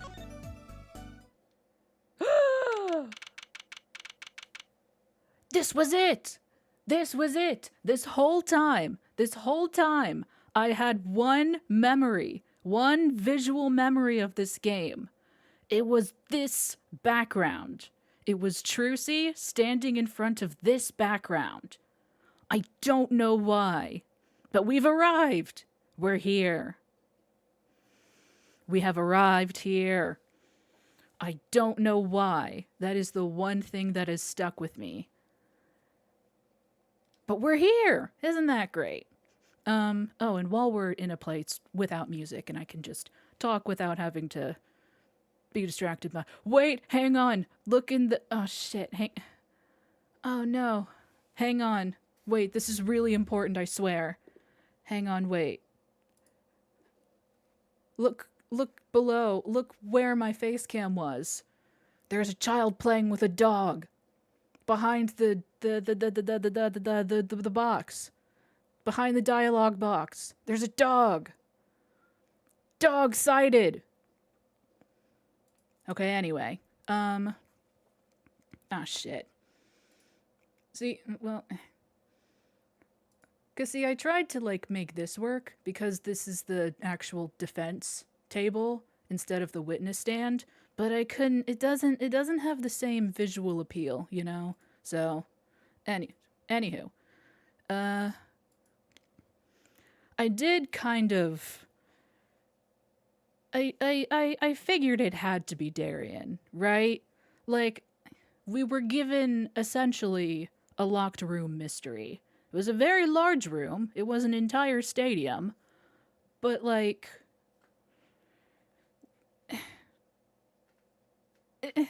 You know? You know? You know?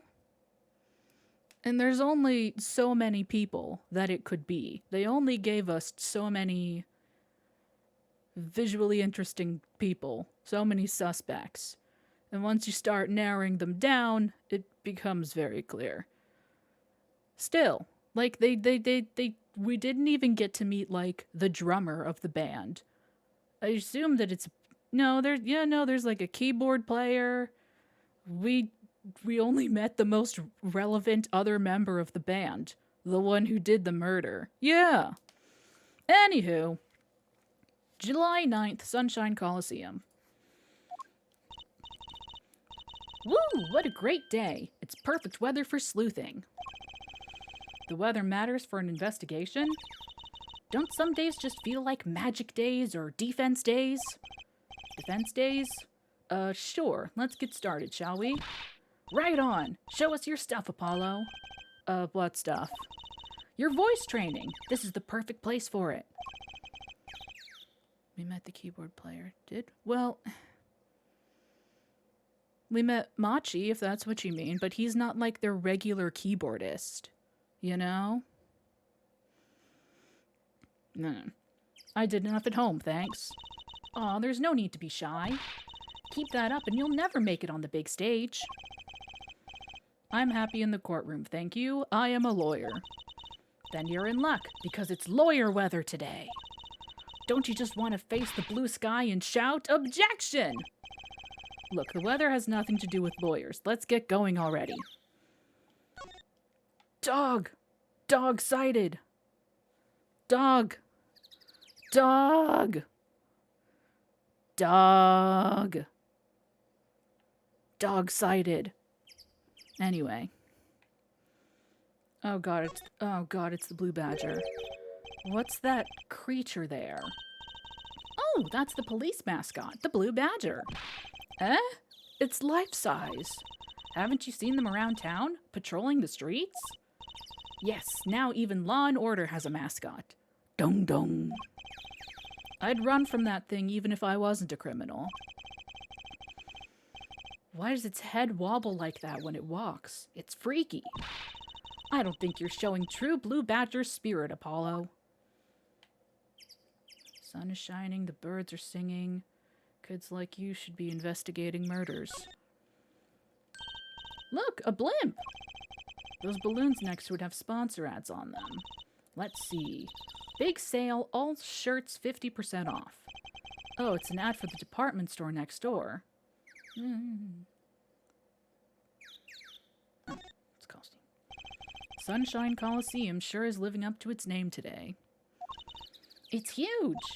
And Mr. Gavin got to play on that enormous stage. I'm so jealous. Someday I'll fight my first battle on this stage. Battle? Well, yeah, it's a coliseum, isn't it? They don't do gladiatorial contests at these places anymore, Trucy. Really? I had no idea. I wonder why they stopped. Sometimes I worry about her. Look, a massive sign for the Guilty as Charged tour. Giant prosecutor Gavin stares out over the area. Is that meant to be him? Ooh, maybe I can take it to the office when they're done with it. It's a little big. Where would you put it? You couldn't even get that thing through the front door. Then I'll put it outside. I bet it'd be good for business. Just as long as no one comes expecting us to prosecute. Well, if anyone comes looking for a concert, leave it to me. Is this part of some twisted plan of hers to make her singing debut, I wonder? Trucy has an idol. Idol. Alrighty. Right. Before we look around too much there, we can go to the detention center, and I figure we may as well, even if there's nothing here yet. July 9th, detention center visitors room. Machi may not be guilty, but he's still a suspect. But they don't have any decisive evidence. Yeah, but only someone as small as him could have gotten out of that room. Right. The air vent. And he lied. Lied? Machi Tobai can see. Oh, hey! Ah, Machi. Speak of the devil. He looks like he's doing okay. I forget. Why did we come here? It's not like we can talk to him or anything. I don't know. Words are overrated. Feelings are what matter, Apollo. It's kind of hard to build a court case on feelings. But since we're here anyway, might as well get what I want to say off my chest. If you need someone to complain to, I'll listen. I think she's actually worried for me. Hi. I'm an attorney. Look at my badge. I think he said, I am sorry I cannot speak your language. You are very beautiful, fair maiden. This is why I never trust a translator.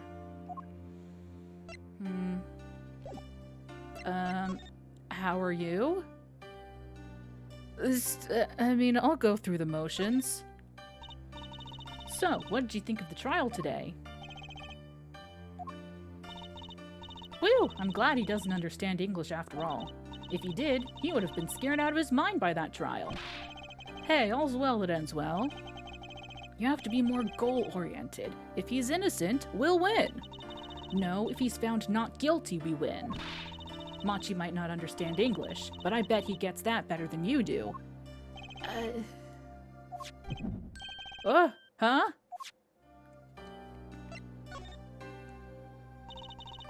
I'm glad Lamar testified. What a great person. She even got Machi off the hook by naming another suspect. Darian of the Gavin years, the detective. I wonder if Machi knows what happened. I mean, if he could follow how the trial went at all. If no one told him there's a new suspect, how would he know? Hey. What is it, Apollo? No, it's nothing. I must be imagining it. Imagining what, Apollo? It's just, I couldn't help but feel that, I don't know, Machi. He doesn't understand what we're saying, right? How could he? He's a young Borginian. He doesn't speak English. Yeah, but my bracelet is reacting to him. Huh? Maybe it's malfunctioning. Or it's scared because you keep making those I'm so mad faces. Was I that bad? Machi lied about not being able to see. But what if that's not all he lied about? Oh, God. If you're curious about it, there's only one thing to do. You should ask him. I think it'll take something big to get to him. Some kind of undeniable evidence. We'll be back, Machi. I mean, yeah, I'll ask anyway. Why not? So, Machi, you can see, right? Machi can see and Lamoire can't. The whole world's gone topsy-turvy.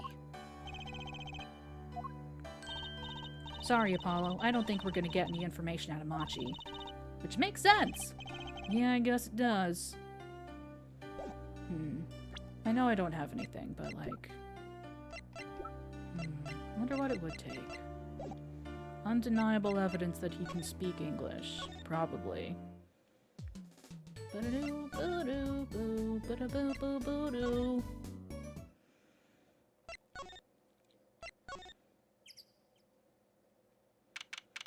July 9th, backstage hallway. Oh, hi. Ah, Mr. Attorney. Lamoire. I'm sorry about today. There is nothing you need to apologize for. You were merely defending Machi. Are you okay? Alone, I mean. Humans are blessed with 5 senses. Even robbed of one, we get by. Though it does make being a witness rather difficult. Speaking of seeing, you knew who we were before we spotted you just now. And we weren't even talking. I heard your footsteps several times the day before.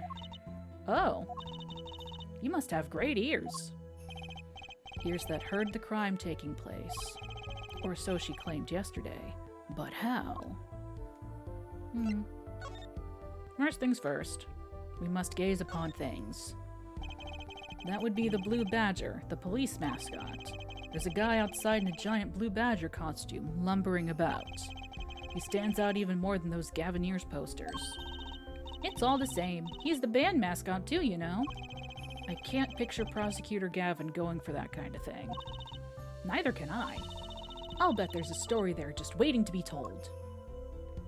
And there's still this thing. That's been lying there since the day before yesterday. It's small. Maybe no one's noticed it. I kinda want to pick it up. It'd make a cool souvenir, don't you think? It does stick out in my mind for some reason. Why can't I have it? A concert poster for the Guilty as Charged tour. I love that name. Guilty as Charged. Seems kinda negative to me. Well, I think we got this dialogue yesterday. Innocent as Charged tour. This is Impact. Instrument case. Big instrument case. One of these. Miraculous beautiful girl escapes the case.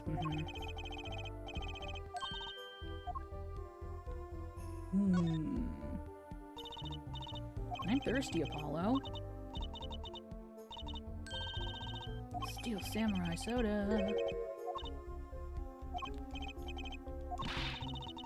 Yes.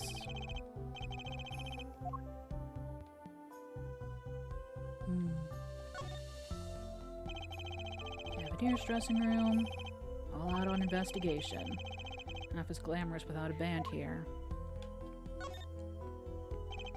Lamoire's dressing room. Scene of the crime. Lightly guarded for being a crime scene. I'm not complaining. Makes it easier for us. Emma gave us her okay, right? Wander in and do as we like. How is Emma doing anyway? Hope she's not getting cavities from eating all those chocolate snackoos. Hey, Lamoire, how are you? I'm an attorney. Look at my badge. Well, Okay, I'm sorry, I forgot. I'm sorry, I forgot. I'm so sorry. I'm so sorry. I'm so sorry. I'm so sorry. I'm so sorry. I'm so sorry. Tell me about your song? Okay, never mind. Never mind. It's fine. Listen, I forgot, okay? Okay, no.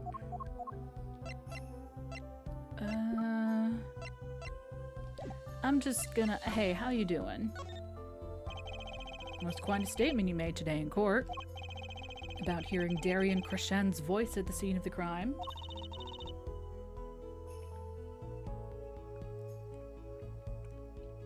I did not know his name, but I never forget a voice. Wait. Lamoire, is something the matter? That voice just now. It was him. I am sure of it. No way. As I said in court, I was on my way backstage from the stage. That is when I heard his voice. I'm guessing Darian and Mr. Latouche were talking about something? The next moment, I heard those gunshots. Why didn't you call security? To be honest, though the noise was quite frightening, I never imagined the gunshots might be real. And I was in quite a hurry myself. I left the scene at once. So, it really was Darian's voice that she heard. Yeah. At least she certainly thinks it was. I met Machi before my debut as Lamoire. I was singing in a restaurant in Bourginia. And he was playing the piano? Yes. He was very kind to me when he learned I could not see. Is that when you started playing opposites? With Machi pretending he couldn't see? Ah, no, it wasn't then. That began after our major debut. After I became known as the landscape painter in sound. It must have been tough for Machi, pretending he couldn't see, and all the while acting as your eyes. We held hands always. He would write with his finger on my palm to signal to me things I should know. He is a smart, gentle boy.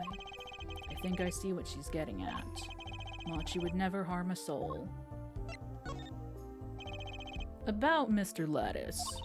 Ah, yes. He was an Interpol agent, I hear. So you had no idea? Of course not. No one did. I guess that's what it means to be undercover. But someone was after him. They had to know who he really was. Why did he pose as my manager? I do not understand. You have no idea? I can only assume that he was investigating me. But why? What makes you think that? Perhaps it is not so, but I cannot deny the possibility. Because of my condition. As my present is veiled in darkness, so too is my past clouded from memory. Clouded, right. The darkness that I fear is not the darkness that I see whenever I open my eyes. The real darkness lies in my heart. In your heart? I have no memory of the time before I became Lamoire. I awoke from darkness into darkness, you might say. I was singing in a restaurant those days. What was it that she said about not being able to remember the light? I do not know my past. Perhaps I committed some terrible crime in my past. Everything before becoming Lamoire is lost to me. But I don't think you... I can think of no other explanation. Why else would an agent of Interpol approach me? Do you think your past might be related to this case? No way! That seems really unlikely to me. I mean, you're such a sweet person, Lamoire. I thank you. Machi, too, tells me this often, when I fear who I might have been.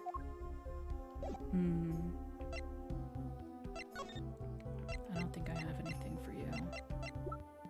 No, probably not. Okie dokie.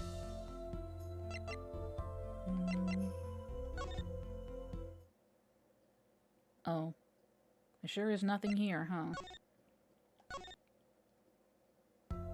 Hi, Lamoire, how are you? Just passing through, don't mind me.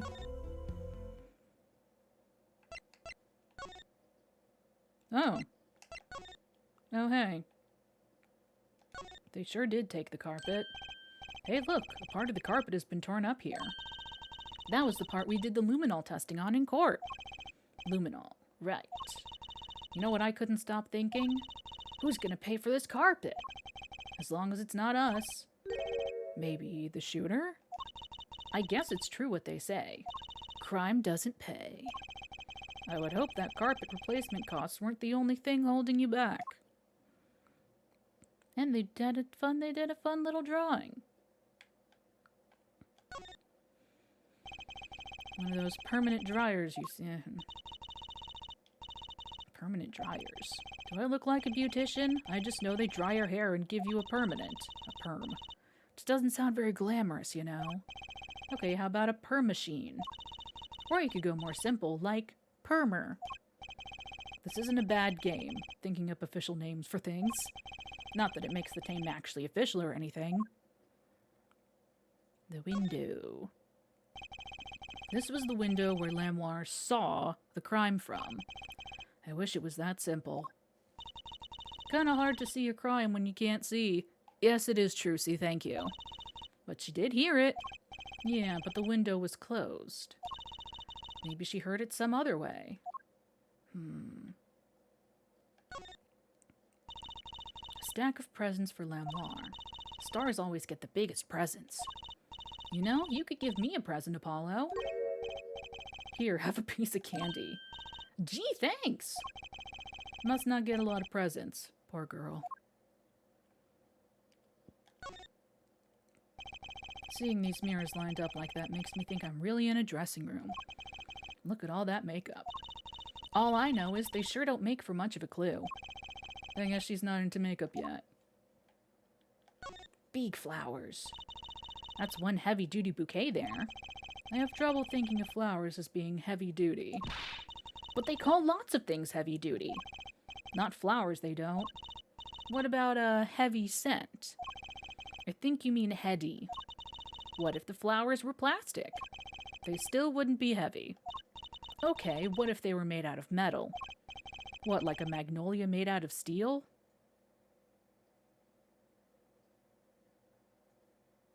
I hate it here. Exactly! Though I hope all my fans don't start throwing metal flowers at me.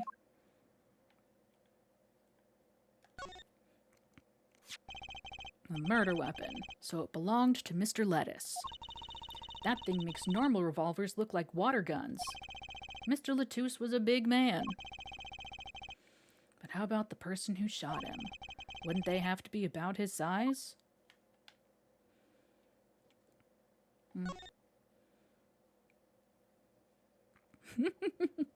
Yeah.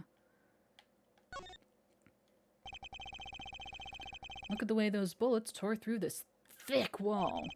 That revolver really was something else. I wonder if someone as little as me could even fire it. Dislocating your shoulder would kind of put a crimp on your stage career. Daddy always has stiff shoulders. Maybe that could loosen him up. Don't even mention it. I'm afraid he might go out and actually try it. Nah, he doesn't have the guts to pull the trigger, I bet. Why does that feel like a loaded statement? A speaker for monitoring the stage. It was blaring at the time of the shooting. It's a pretty old model for such a nice place. I guess they don't care about sound quality back here, as long as you can hear it. Not that a loss of fidelity could possibly make that music worse. Damn, get 'em. Good speakers must cost a lot. You have any idea how much a nice one that size would cost, Apollo? Probably a good 10 years of your allowance, give or take. What? But that's almost $600. $5 a month. Poor Trucy. Wait till she finds out you need to buy 2 speakers for a stereo. Yay! There it is! Trucy's woes for having learned about Trucy's monthly allowance. Wonderful. I was looking for that one. Shooter must have used that to climb up to the vent. All this tragedy because someone left a stepladder here. I don't think Mr. Lettuce was shot because of the ladder. You think it was Machi? I guess. That air vent is pretty small after all. Does that prove he was at the scene? Did he escape in the time between the gunshots and us opening the door? One brooch. Right after the shooting took place, Lamoire tried to come into the dressing room and dropped her brooch. I think that fits with the other stuff we know. Do you think the timing of when she dropped it is important? Yeah, something about it bugs me, that's for sure. That's one of the biggest, most expensive-looking TVs I've ever seen. Too bad you'll never own one. Never's kinda harsh, Trucy. How about for all eternity, then? Same difference. Look, it's fruit! Fruit, Apollo! Fruit! I heard you the first time. Sure is a lot of fruit. Doubt anyone would miss a bit of watermelon. I know, I'll make it vanish into my stomach. Better not, they might make you pay for it. And if you have the money for that, you should probably repaint the office first. Watermelons are that expensive? These could have been imported from some exotic locale for all we know.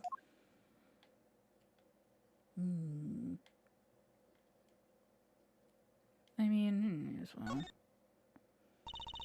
A Gavinier's poster. How many of those did they put up anyway? Prosecutor Gavin looked so cool on stage. You know, now that I look at it, I guess that is supposed to be him. You should learn to play the guitar too, Apollo. You could accompany my magic act. We'd certainly be a novelty act, if nothing else. I'll think about it if I ever lose my attorney's badge. There's a poster for another show. This summer. I looked into that performance group. Turns out they're all law enforcement related too. Apparently their serious portrayal of law and order is a big draw. That sounds so boring, it's probably pretty interesting. You're a complicated man, Mr. Apollo Justice.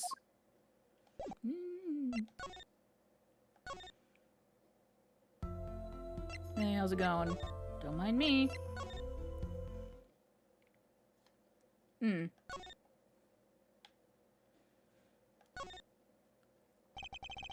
Look at all the electronics.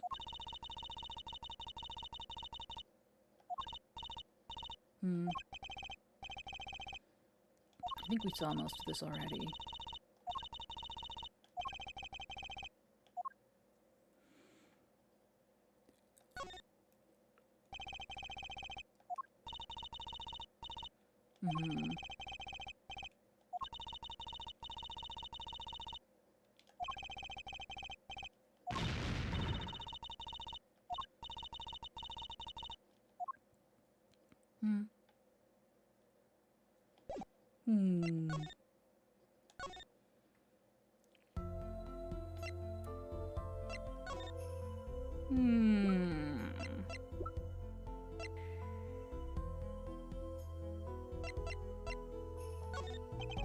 Nope, okay.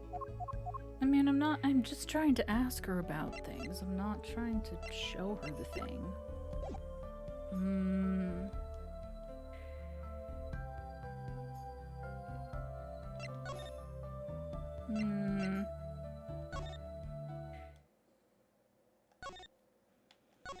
Piano. Played so beautifully. Like a real pianist. That's just silly, Apollo. Oh, right.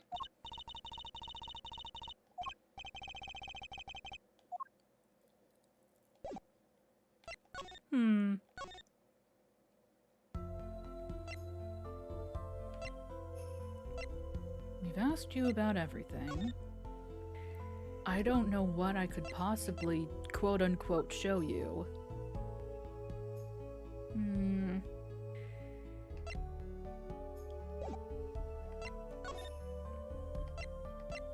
We haven't gotten a title card or whatever for anything, except here, and there, and there.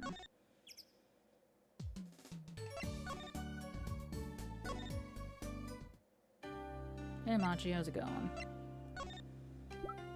Yeah.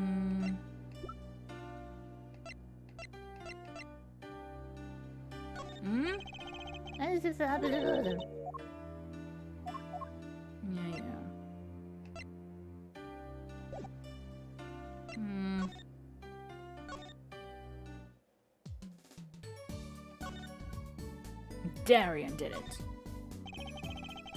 Lamar dropped a bomb in court today. It was Darian. Says she's never forgotten a voice, right? That's so cool. I guess. What's that called again?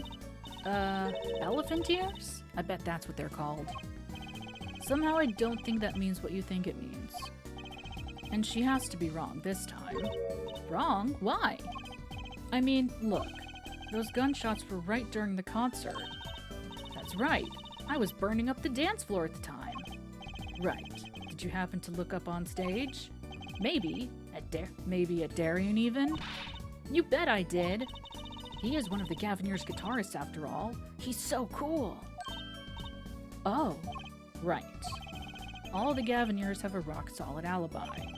He couldn't have shot Mr. Latouche backstage.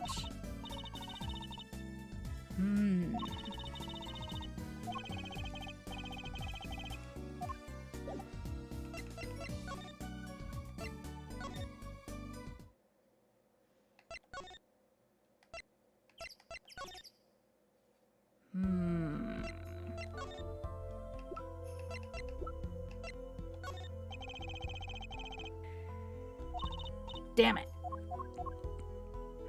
I thought I was onto something.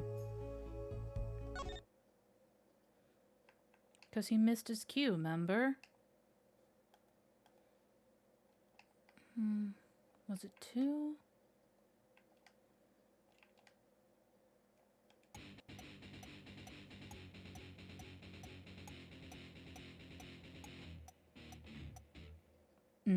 Yeah, see?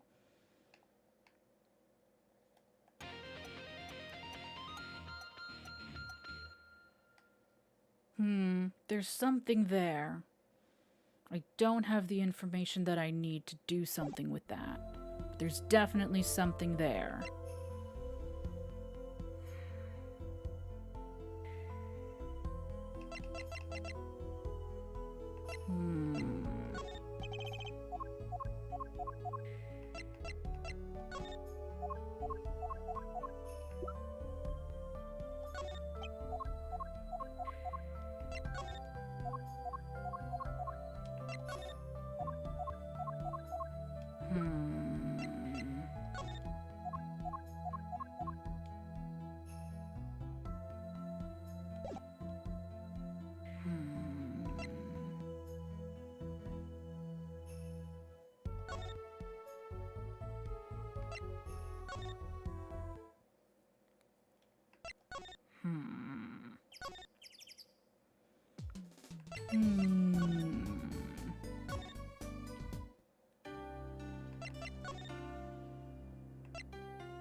What was it that you said?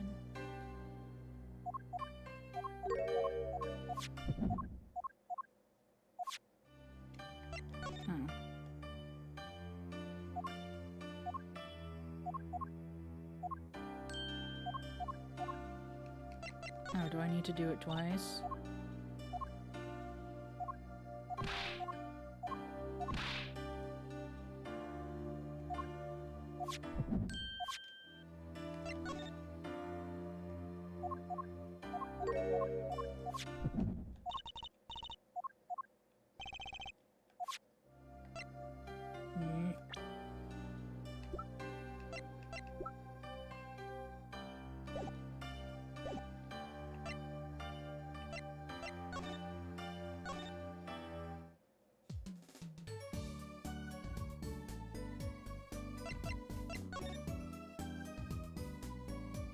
There's nowhere else I can go.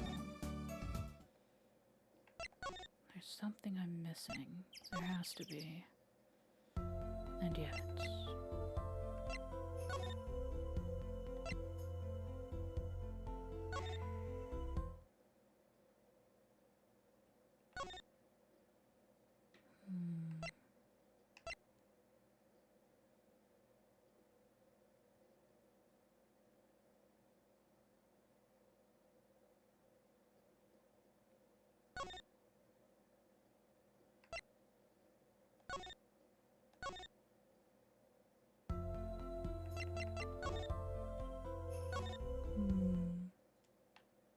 I can't look around more in here.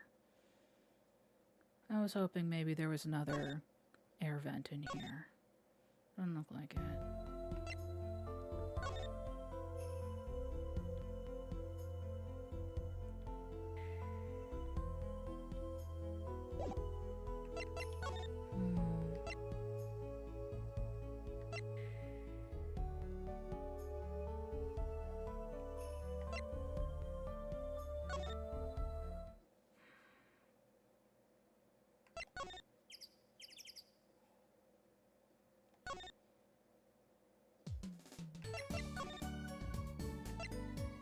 What do you have for me, Druzy?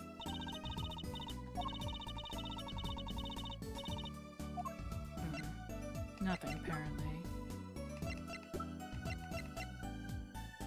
Bang bang? Nah, fine.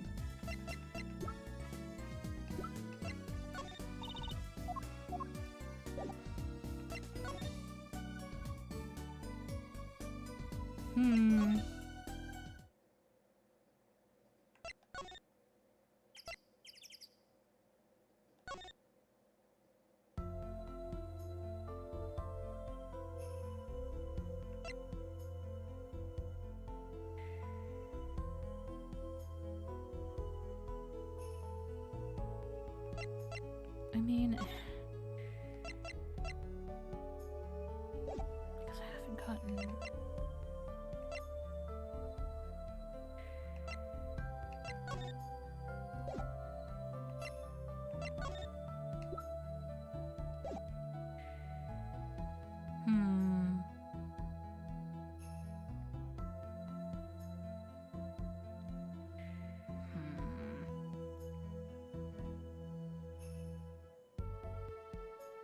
Tell you what, the get up and stretch time is gonna go off here in a second, and I require something to nosh.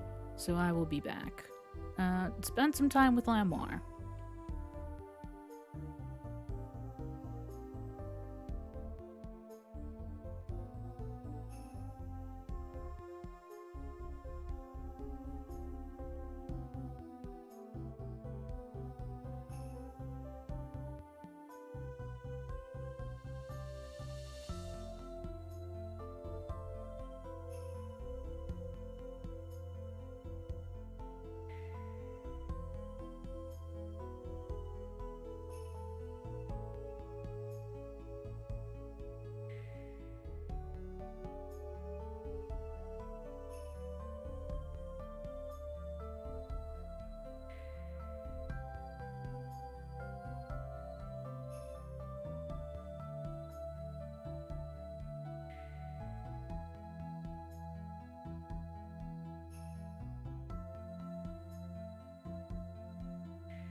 Okay. Let's think.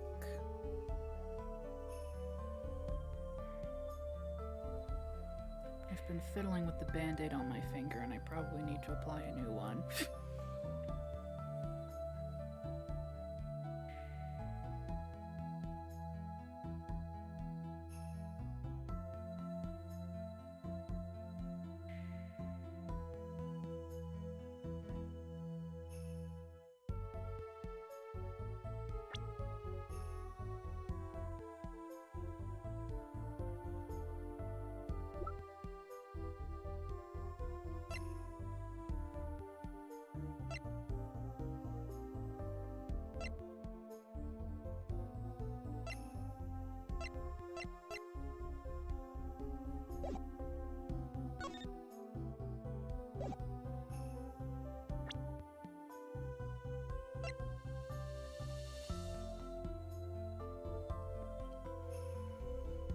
Oh, and to answer the question from earlier, I can't present a profile to her right now, so it's situational for presenting profiles. Can't just do it whenever. I'm thinking and also eating, which is why I'm quiet.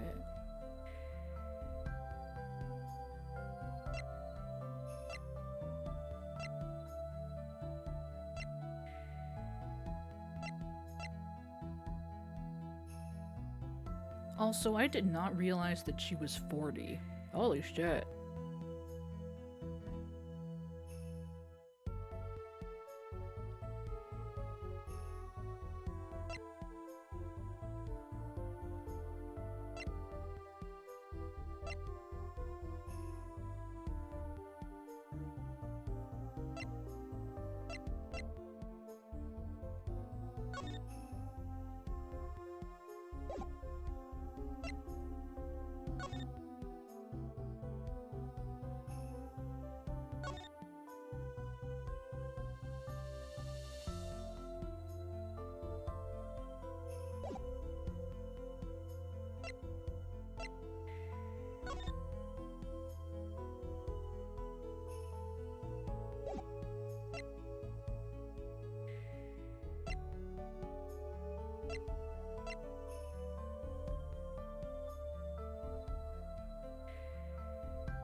I still can't believe we found Machi and Mr. Latouche up on top of that tower. Yeah, I used to not like high places. Now I hate them. It's not like it would have been nicer if we found a dead body closer to the ground. Though that reminds me, Daddy's bad with heights too. Huh, no kidding. He took me on a Ferris wheel ride a while ago, you know? Halfway through, his face got all green and he mumbled objection over and over. Poor guy. Alright, well, I was hoping that would yield something because it was new dialogue about the victim or something, but no. No. No, alas. Tell me about this ladder. From the stage tower. Not a moment I'm likely to forget. Me neither. Never be able to climb another tower again without thinking about it, you know? I'll never be able to climb a tower again, period.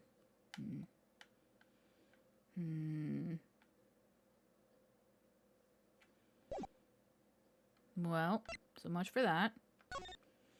Back to eating and thinking. Later, Viz. Thanks for hanging out.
I'm gonna scream.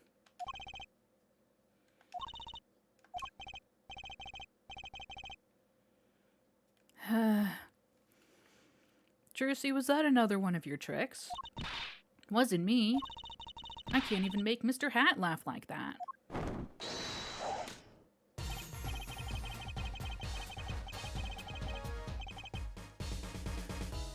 Wherever the mundane gives way to miracles, a word is whispered. Grammar ye! Hey, the other day. Eek! Who's there? There.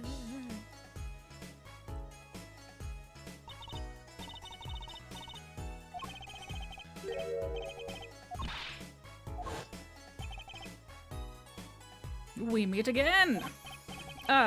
Nice to meet you. Who are you? And could you please stop smirking like that? I can't! I have a static sprite, you see.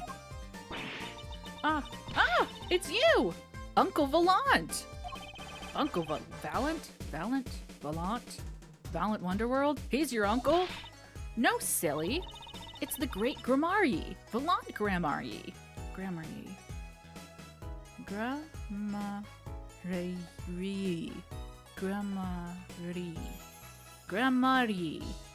Valant Gramarye. The Grand Magician. Yes, it is I, the great Valant Gramarye, as seen on television.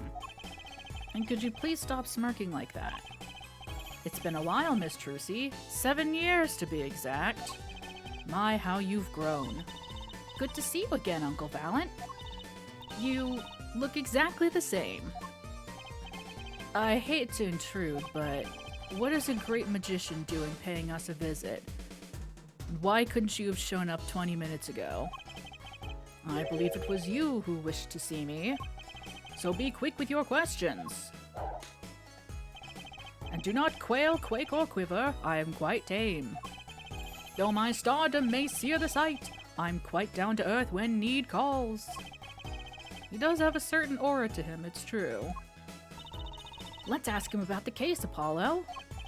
His aura sure isn't lost on our magician in the making. She's practically drooling with enthusiasm. After all, Uncle Volant's one of Daddy's best friends. That's why I call him Uncle. What? Daddy, you mean Mr. Right? No, I mean, my real daddy.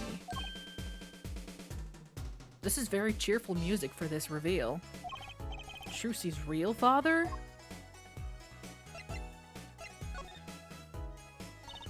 Wait, Apollo. Don't tell me you don't know about Troop Gramarye.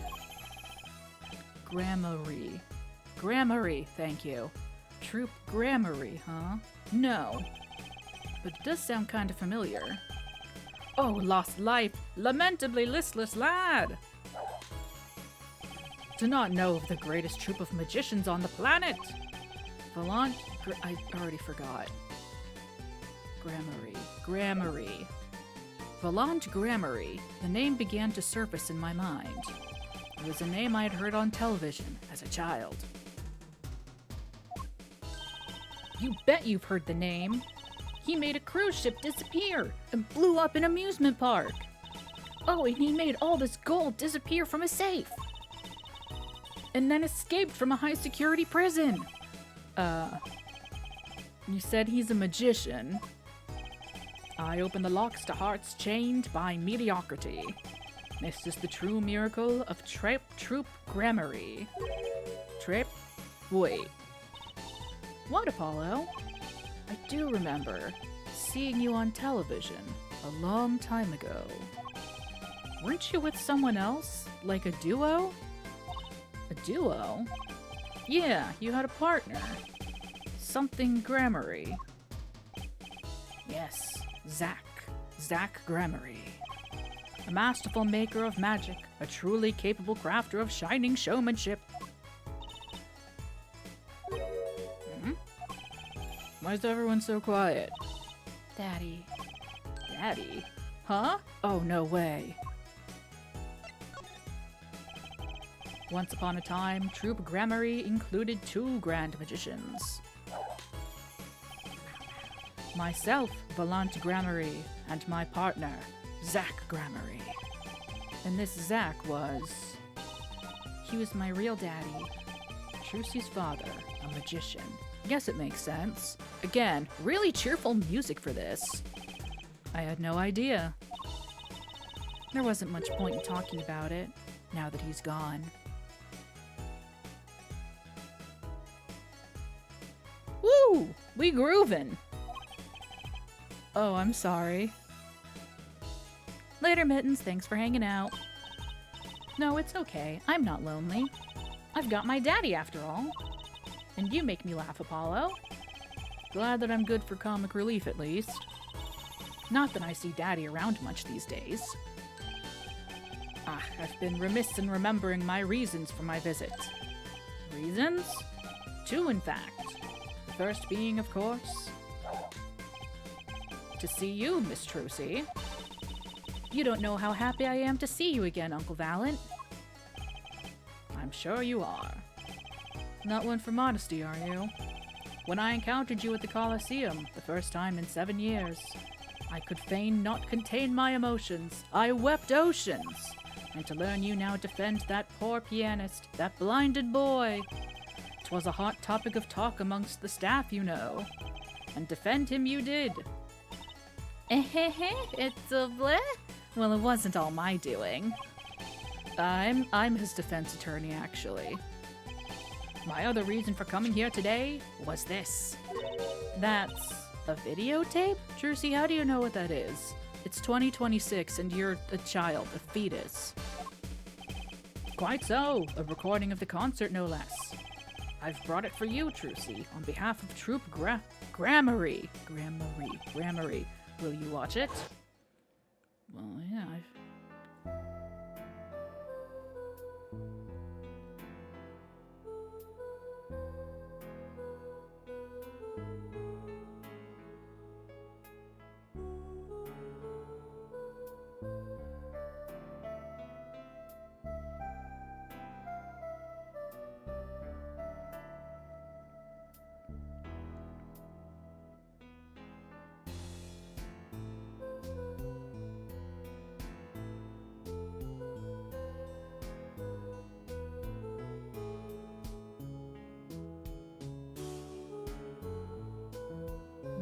There's that spark.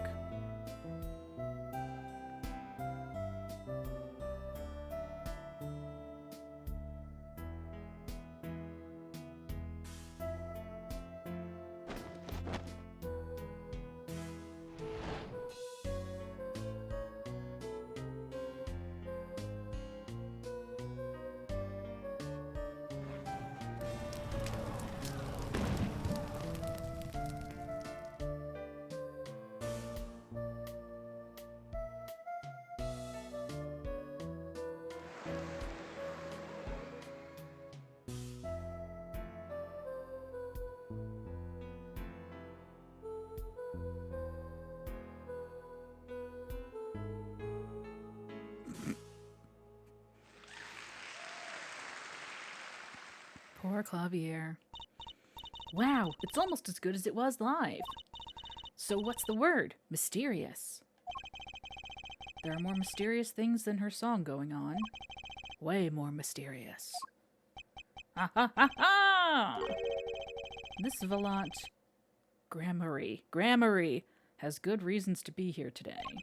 But I wonder what his reasons were to be at that concert. Perhaps to make someone disappear.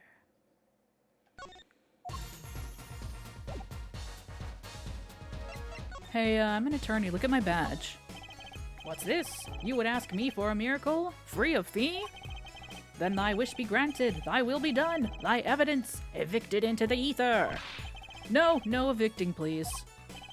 Are all magicians like this, I wonder? Hey, so this tape you gave me. So I was wondering, that stunt in the middle of the song there. Oh, he was there for that. Oh. See, I was talking about something else, but yeah, you did do that, huh? I didn't see a stunt. What about Lamoire vanishing and reappearing? Oh, that? I guess I'm so used to seeing that happen, I didn't even notice. So young to be so jaded. A simple sleight of hand. A petite prestidigitation. A modicum of magic from me to you. So that's why you were at the concert. Yes. I was there to watch my trick take to the air. So you're the one who knows how it was all done. Of course, I am like a deity with the stage as my domain. Alright, relax. I suffer no mystery upon those floodlit boards not grasped tightly twixt my fingers. Okay. It is a potent primeval power I possess. I don't think I like this guy. Well, do you think you could tell me how it was done? Apollo. Hey now. Trucy. That's like totally against the rules, Apollo. Not during a murder investigation, it's not. Mais non, for my illusions are mine alone, monsieur. Also what? Recall that the terrible occurrence happened later. Well after my illusion entranced the audience. Oh. Don't even ask. I won't answer. Too bad for you, Apollo. Grr, whose side are you on? I, Volant Grammary, now make my leave, Miss Trucy. There's no need to rush, Uncle Volant. You should stay a while.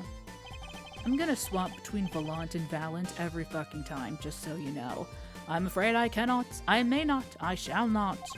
I have been asked to assist with an analysis, and so I shall slink back to the scene. So you'll be at the concert venue today. Correct. If you would call on me, come to the Coliseum. See you later, Crocodile. That's not... With a whirl of his cloak and a wink of his eye, he turned and walked out through the door, normally. Well, there you go, Apollo. Let's get cracking. Right. Volant Grammary. I've got a few more things to ask him. Foremost among them, that bit of magic that made Lamoire disappear. And how he knows Trucy and her real father. Nope, okay. Still upset. Still upset. Hey, I have this thing. We took a look at your performance again. It was even better the second time. Thank you. That reminds me. That was an incredible illusion you pulled off. Illusion? When you teleported from one stage to the other, remember?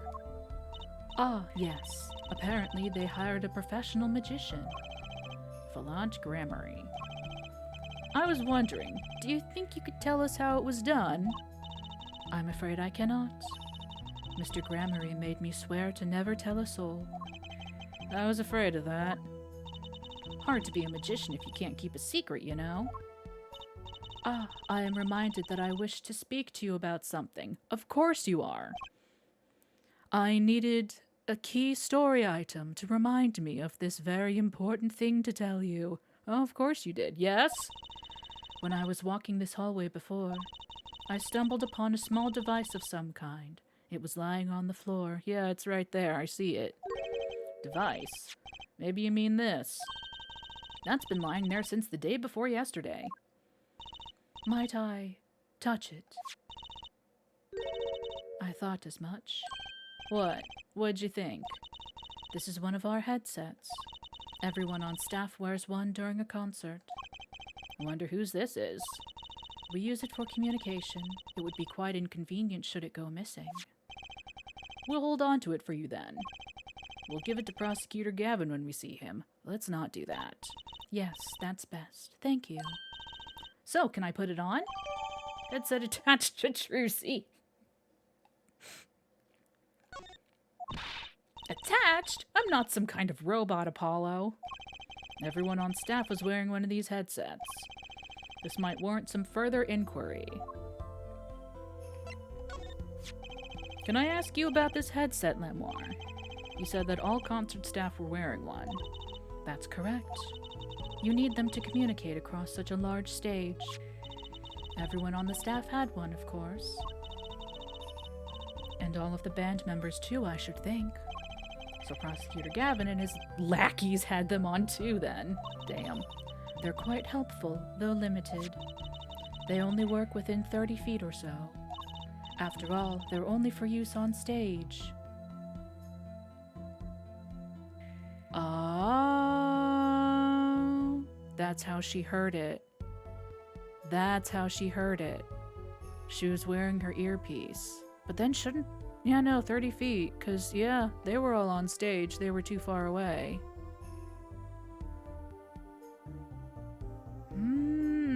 Yeah. That's how she heard it. And a stronger signal would interfere with the sound system. That makes sense. You'd think someone would notice if they dropped their only communications lifeline. And that's why he missed his cue, because he couldn't fucking hear it. Ah! So why was this one lying here?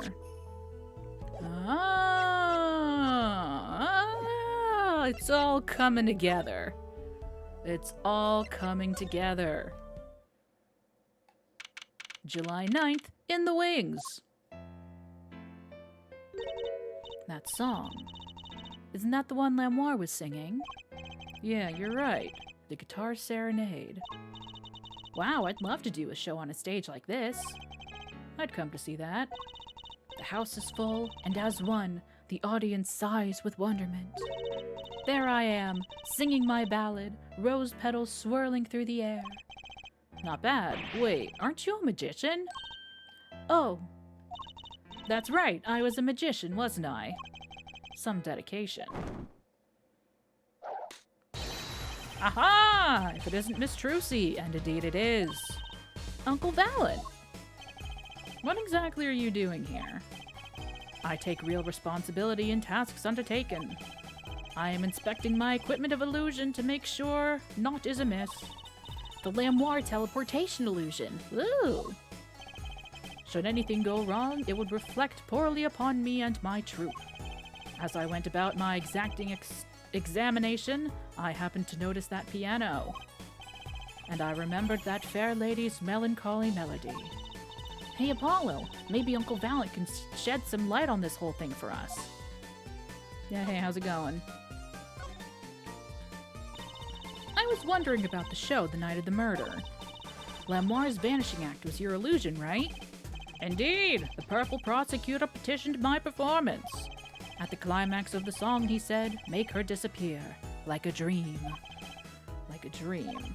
Yet, what can I work with on a stage meant for musical endeavors? There are none of the conveniences of a stage built for sorcerous acts. It was a challenging task, and so I accepted. She disappeared from the top of the tower, but in order to move, you would have had to use some sort of secret tunnel. People come to me because I am a professional among professionals. My illusions are custom made for a time and a place. Now, because of the murder, all the eyes of the nation are on this concert.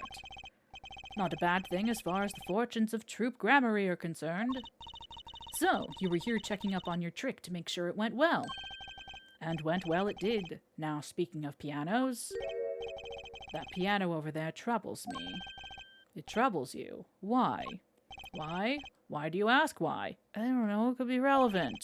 I think it's probably quicker if I just go check it out myself. I know what you're thinking in that head of yours. Grammary, yes, you say. I recall seeing him on television. Something of that sort. Actually, yes, you're right. Wow, he just read your mind, Apollo. Or everyone tells him that and he made a good guess. It was 20 years ago. A young magician, a genius of his time, came down among us. His name was Magnifi Grammary. It was he who began the great Troop Grammary. At his prime, not a day passed that he did not play upon the screens of every TV there was. I do have a vague memory of someone like that on TV. Yet several years ago, that time came to an end. My troupe pulled a vanishing act, yes. Cries for magic no longer heard, the TV screen a barren waste, stripped of illusion. That's not true! I still went to all your shows! Like that one in the parking lot down at the supermarket. Oh, honey. When you start playing in supermarket parking lots, you know you're in trouble. We hone our skill at these small venues, always awaiting our time. Yes, one day we will rise up from obscurity onto fame's shining stage once more. I do this not only for the magic that is Grammary, but for my partner. Your partner? You mean... Yes, Zach Grammary. Shursey's father. Before he disappeared 7 years ago, there was no name higher than Grammary in show business circles. None. I will see us return to glory! I, Volant Grammary! Our founder, Magnifi Grammary, was truly a genius, a worker of miracles.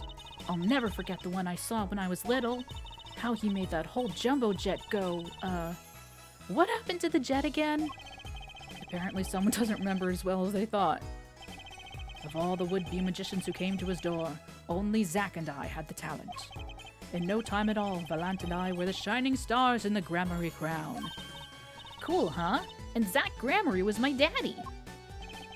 Now that Magnifi and Zach are gone, I have but one wish.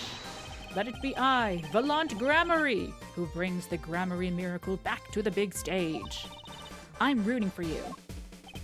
Miss Trucy, you cannot grow up quick enough. I need your skill by my side. One skill coming up. How do we manage to get off the topic of the case so quickly all the time? Yeah, well, you know. So did you have one of these?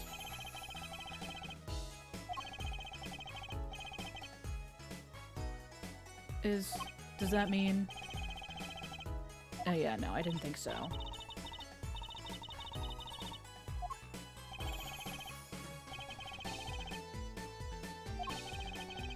Doesn't care. Yeah, I thought. Okay, got it. Right in the middle of the song. Oh, right. We already... Oh, no. We've been over this already. Ah, shit. Ah, hell. And it's not letting me fast forward. Oh, dear. Well...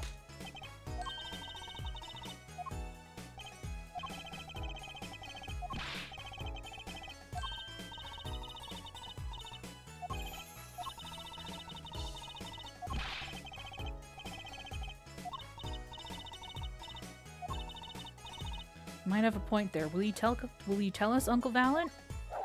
It is against all that is sacred to inquire as to how a trick is performed. Okay, so you tell me how he did it, Jersey. But I don't know. It's double. Come on, you're a magician. Aren't you part of the same secret club? Alrighty then.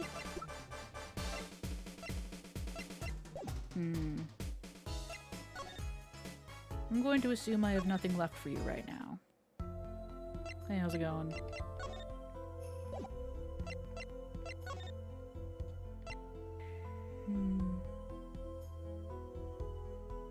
Oh, right, the piano. Piano. That's one big piano. I've never actually played one. Huh, you should get Mr. Wright to teach you sometime. No good, he can't play either. I kinda feel bad for the guy now. Maybe now's my big chance. Stand back, this could be the debut of a prodigy. Ew! Did you make that noise just now? Let me try it again. Something in the piano. Yeah. You know, I think something's stuck in the piano. Time to take a look under the hood. Huh. Look, this was stuck between the strings. It looks like some kind of switch. Someone must have thrown this into the piano. Switch. A Nintendo Switch? I have a funny feeling I know what that's for.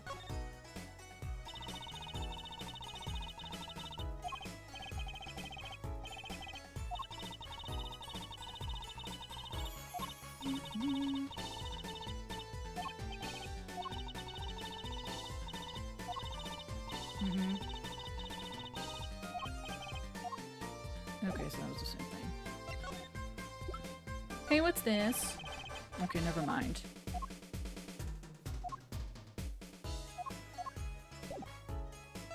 Okay, bye. Hey, do you know what this is? No. I mean, I know what it is. At least I think I do. Alright, I should look at things.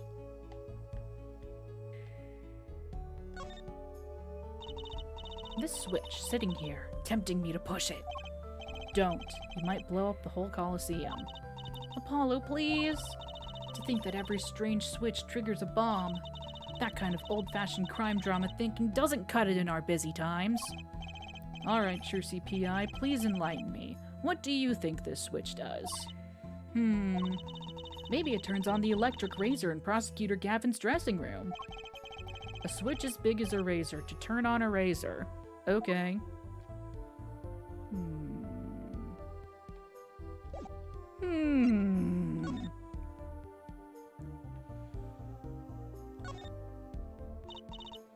10 for that, little buddy. This is Trucy reporting in. Over. Why the sudden silence? No one answered. Don't be silly. What good is a receiver that doesn't receive? What good is a receiver that doesn't receive? That's like Emma not performing forensic investigations. You make her sound like she's some kind of forensic investigation machine. Which is just silly. Unless she's a super high-tech android that runs on snackoos.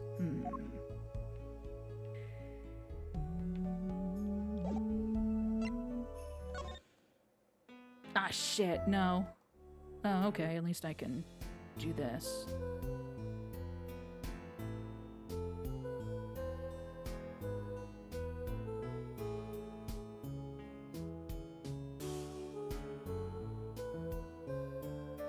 Yeah.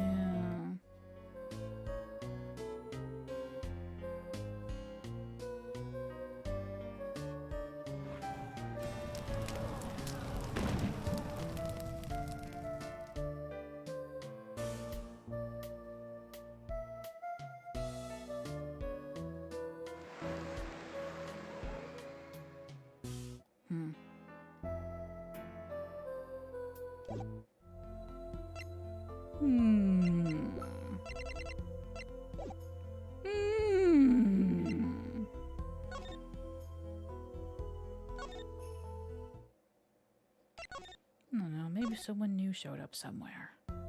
You don't know. I don't know. Who could know these things? July 9th, Lamoire's dressing room. See? See? Uh-oh. There's only one person I know who can munch with such venom. What are you doing here? Hello, Emma. You're looking as grumpy as ever.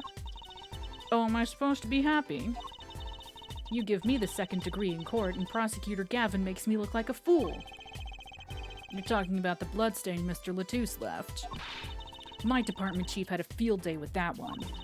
Even a blind person could see the shooter wasn't blind. Funny guy, huh? That bloodstain helped uncover the biggest mystery of all. Now we know that Mr. Latouche was really with Interpol. We wouldn't have found that out without you. I suppose. Maybe that's why the chief gave me these after he was finished chewing me out. Said it was my reward. Are chocolate snackoos popular down at the precinct or something? I was hoping we could check out the crime scene again. Be my guest. You're not gonna find any clues in here. Though I did find something strange. Something strange. What'd you find? What? Hang on, wait. I'm gonna turn and look at my badge. You know, you're a bit like Mr. Wright. He always carried his badge around too. Huh? I think he did it so he'd never forget who he was, or his duty as a defender. Something like that. Pretty noble, really. I guess there really isn't a need for me to carry this around. Though it seems to have made a decent impression. That might have been the same thing as before. It's fine. I'm at my embarrassment quota for the year, that's for sure. Well, that's a good thing, isn't it? How? I mean, think about it. Now you don't have to be embarrassed about anything else all year. If only it worked that way. It just bugs me to think that little kid outsmarted me. And it makes him even more suspicious now that we know he can see. He could have seen the air duct, and he could have shot that revolver. He still couldn't have. But that's not how it sounded in Lamoire's testimony. You mean her saying she heard Detective Darian's voice at the scene? That's right. Why can't we have a normal, straightforward killing once in a while in this country? I'll pretend I didn't hear that. Was that true what you said in court today? You know, about the case. About how everything was happening according to those song lyrics? The guitar serenade, you mean? I found the link, you know. First, Prosecutor Gavin's heart-shaped keyring was stolen. Then Lamoire flew through the air. Then Prosecutor Gavin's guitar caught on fire. And in the end, a bullet took Mr. Latouche's life. And he went up into the sky with a guitar. Well, 15 feet up at least. It is kind of hard to chalk it up to coincidence, I know, and I found it. You think the same person did all this? Don't ask me, I didn't do it. Neither did I. I couldn't fit through that air vent anyway. What? You all think I did it? Sometimes I worry about that girl. So what'd you find? It's so little I must have passed over it yesterday. Found it under the sofa. Oh gee, I wonder what that is. What is it? Part of some device, I think. Haven't a clue what. The bit sticking out from the end looked familiar, so I had it examined. Turns out it's an antenna. Ooh, like on a Beetle? Like on a cell phone. This device must use an electronic signal of some sort. An electronic signal, you say? Oh, that's funny. What do you think of this? No, you don't care.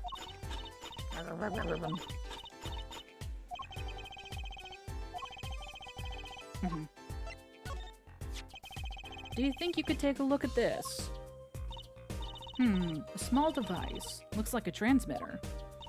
A transmitter? You press this switch here and it sends out a signal. No idea what it's for, though. A signal? You mean an electronic signal? What is it, Apollo? Say, Emma, you know that strange object you said you found? Oh, this? Let me try pressing this switch. Ouch! It's on fire! Emma's device is on fire! What's the big idea? Ah! Well, we know what this is. Well, now we know what this is. An igniter. This part here must work like a lighter. It nearly lit me up, that's for sure.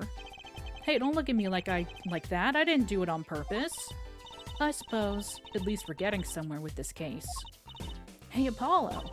Let's ask Emma more about this switch, now that she has some first-hand experience. Oh. Triggers an igniter. Use with caution. The Nintendo Switch. What are you trying to do? Burn me alive? Come on, it was just a few sparks. Says you! You weren't the one holding it. There's enough sparks flying around here just with you two talking. Anyway, now we know this is a remote for an igniter. Let me see that for a second. Well, this is definitely a little transmitter. The signal's weak, probably only reaches 30 feet, huh? A transmitter, huh? Triggers an igniter within 30 feet. Incidentally, if you look at a cross-section diagram of the stage area... Oh, we're under the stage. Oh. Huh. Well, that changes things. 30 feet from Lamoire's dressing room. That covers the backstage completely. It also looks like it would cover the stage. Kinda seems unlikely anyone would use this on stage. Oh, does it? Forum diagram added to the court record. Guess I'd best be getting on with my investigation. We're off to look for more clues elsewhere, then. I feel better just knowing what this thing is now. I'll have to look into igniters a bit more later. Good luck. I'd like to know a bit more about igniters myself. Igniter added to court record. Gee, if only we knew someone acquainted with illusions or something. That'd be wild. Crazy. Super wild.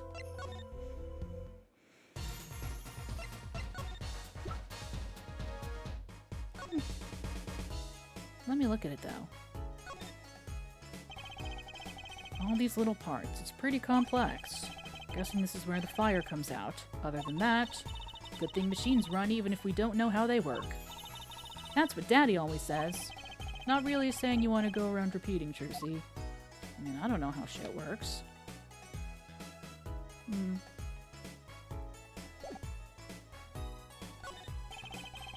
Okay, never mind.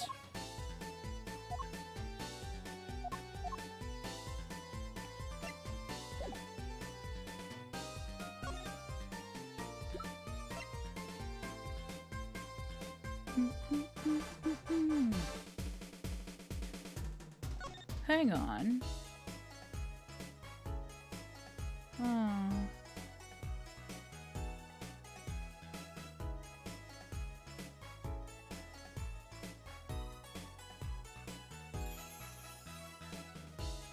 I have an idea. What if?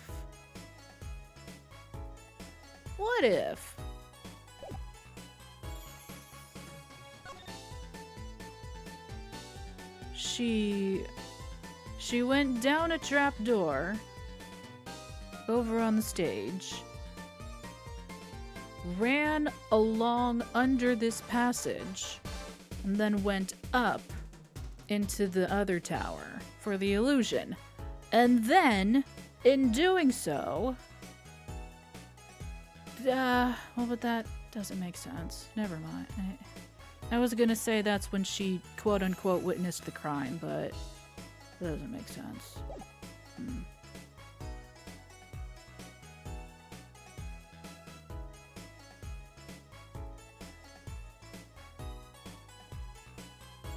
Or does it?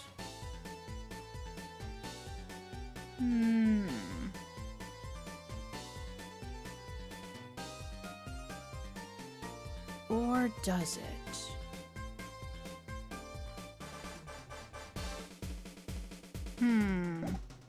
Ideas are circulating.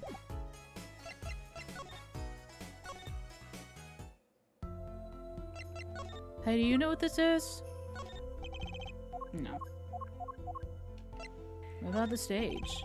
No, okay.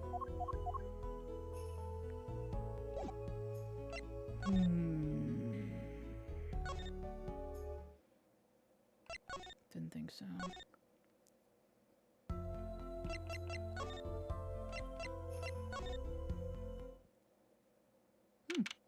July 9th, Sunshine Coliseum. What, come to laugh at the murderer? Darian. That old bag opens her pie hole and wham bam, my life goes down the chute. Thanks. Alright, rude. They won't let me work while I'm a suspect. Darian isn't in the best of moods, is he? Not many people are these days, it seems. It is a crime scene. Not exactly the happiest place to hang out. Then Gavin had to go rub salt in the wound. My alibi's rock solid. Rock solid. I'm an attorney. Look at my badge. Look, if you want to talk about the case, talk to someone else. Hissy fits. Oh, fine. How are you? So about your alibi. You have to ask. The shooting happened right in the middle of the third set. That's right. The music was blaring when we heard those gunshots. And found Mr. Latouche dead. I got 10,000 witnesses who saw me too. Right there on that stage.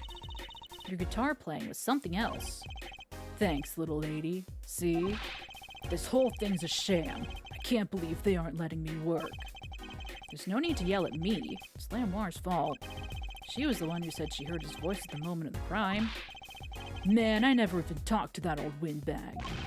How could she possibly identify me? They won't let you work? He won't let me work. Gavin says I gotta lie low till the suspicion is cleared. What suspicion? He can be such a stick in the mud. Mr. Gavin? A stick in the mud? He may look all flashy and showy, but he's straight as an arrow, man. Aww. Man, there go all of our chances. Shit. Damn it. Except when he's depressed. You hear him whining the other day? Oh, you mean the thing with the mixing board. And then there was that performance just now. What was that all about?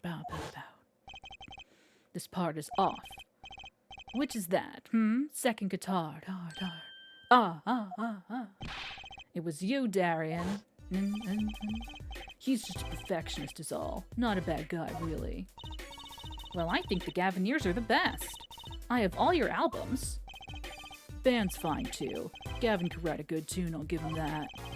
Come to think of it, I haven't seen Prosecutor Gavin around much. Oh, him? He's down at the prosecutor's office, most likely. Prosecutor's office? I've never been there, have I? Data on the victim should have come in from Interpol. Normally, I'd be down there dealing with it. Normally. Apollo, let's go check it out. I've always wanted to see the prosecutor's office. Maybe that's not such a bad idea. Right on. Say hi for me, okay? Oh, and screw you.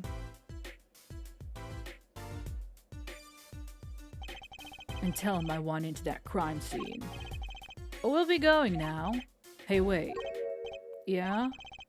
What do you really think happened? Really? You don't think I did it, right? Well, great. Way to instill a guy with some confidence. Just remember, I was ripping it up on stage when it happened, okay? Ripping. Eh? Don't get led astray by some siren song, eh? Get this one wrong and you'll be eating humble pie for a year. I'll bake it myself. You can bake? Let's not talk to him anymore, alright? Detective Darian Crescend. He's one stone I'd leave unturned if I had a choice. Oh, okay. I wanted to show him some things, but I guess I'll just leave. We can go to his office. Huh. Different vibe than Edgeworth's office, that's for sure. Huh.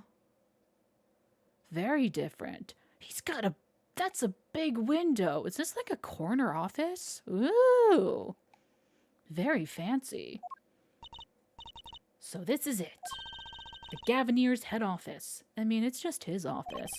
It's not the band's office, it's the prosecutor's office.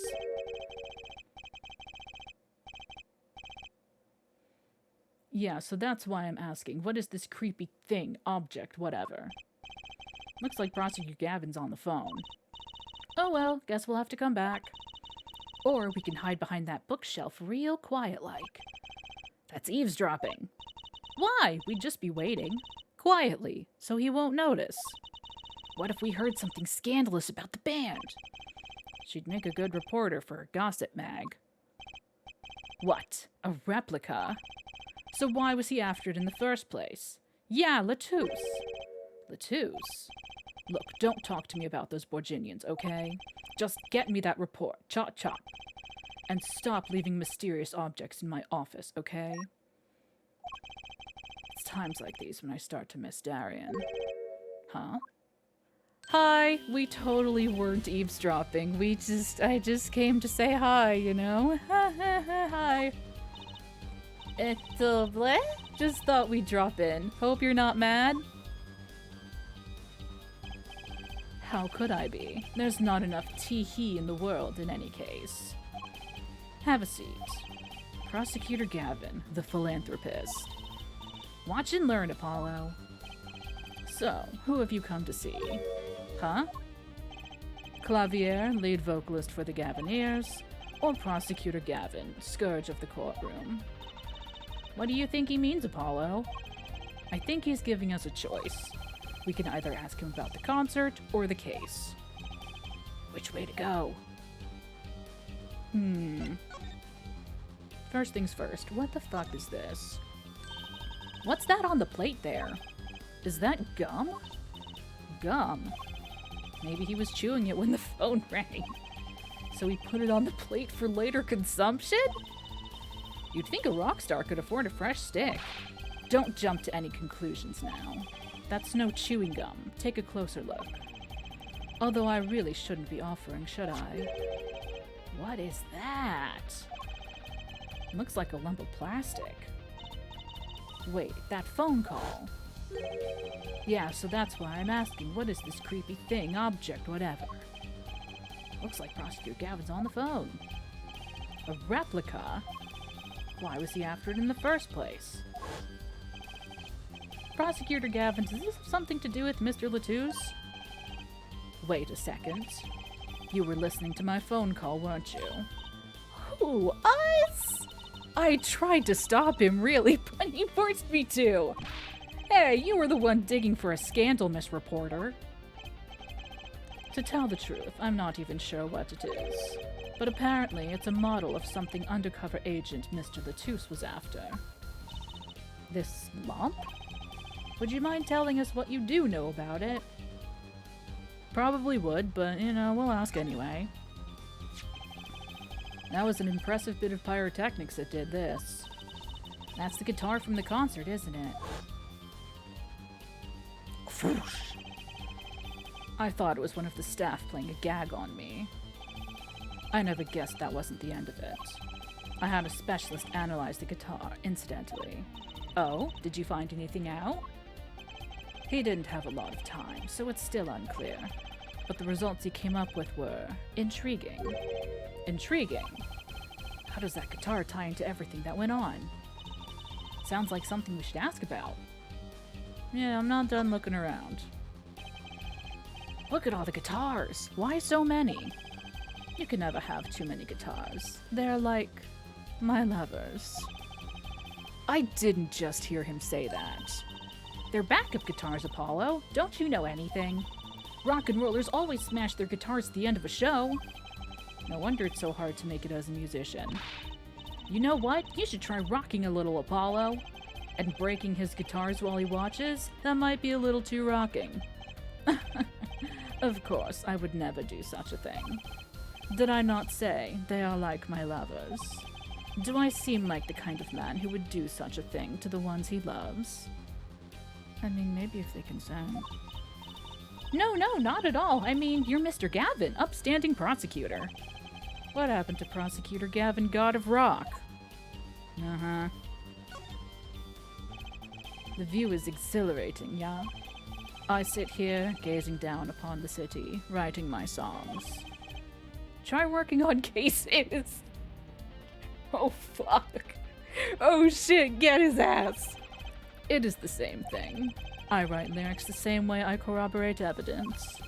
It is a harmony between the logical mind and the primal spirit within. Is it so hard to admit that you like staring out your window and daydreaming?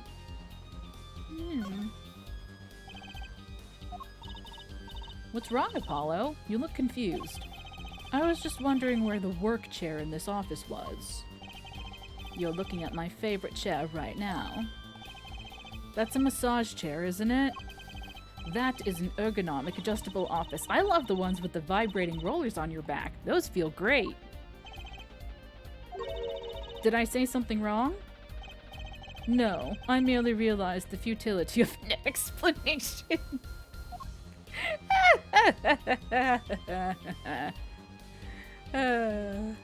Excellent. Hey, look, books. Wow, look at that stereo. Okay, that's not what I was looking at, but sure. To me, a life without music is inconceivable. I never turn down the volume, even when I'm working on a case. That's such a huge speaker. It must be really loud. Wow, your neighbors must love you. This room is completely soundproof, of course. Oh, okay. Really? At my place, I can hear when the neighbors turn their VCR on to record something. You know, in the year 2026, when people still use VCRs. Maybe you can get Mr. Wright to talk to them, work something out. And lately, we've been getting complaints about Apollo's voice training. Maybe I'll go have a word with Mr. Wright, too.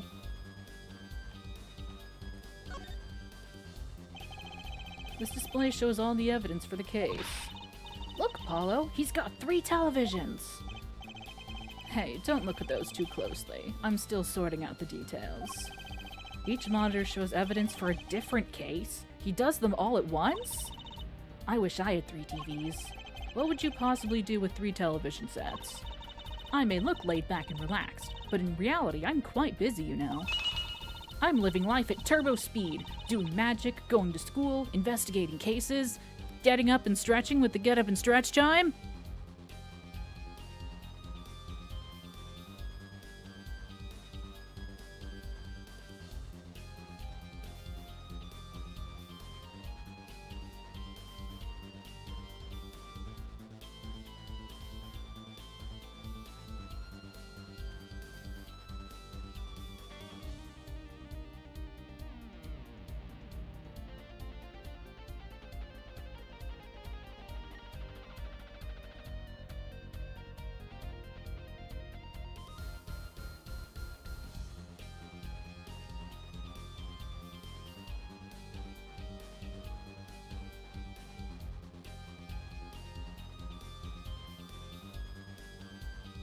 Why does it just not want to work? There. But if I had 3 big TVs, I could watch a magic video, do my homework, and catch a crime drama all at once. The first 2 seem useful, I suppose. Is that everything? I think it's everything. Hi, I'm an attorney. Look at my badge. Oh, okay. Dramatic, huh?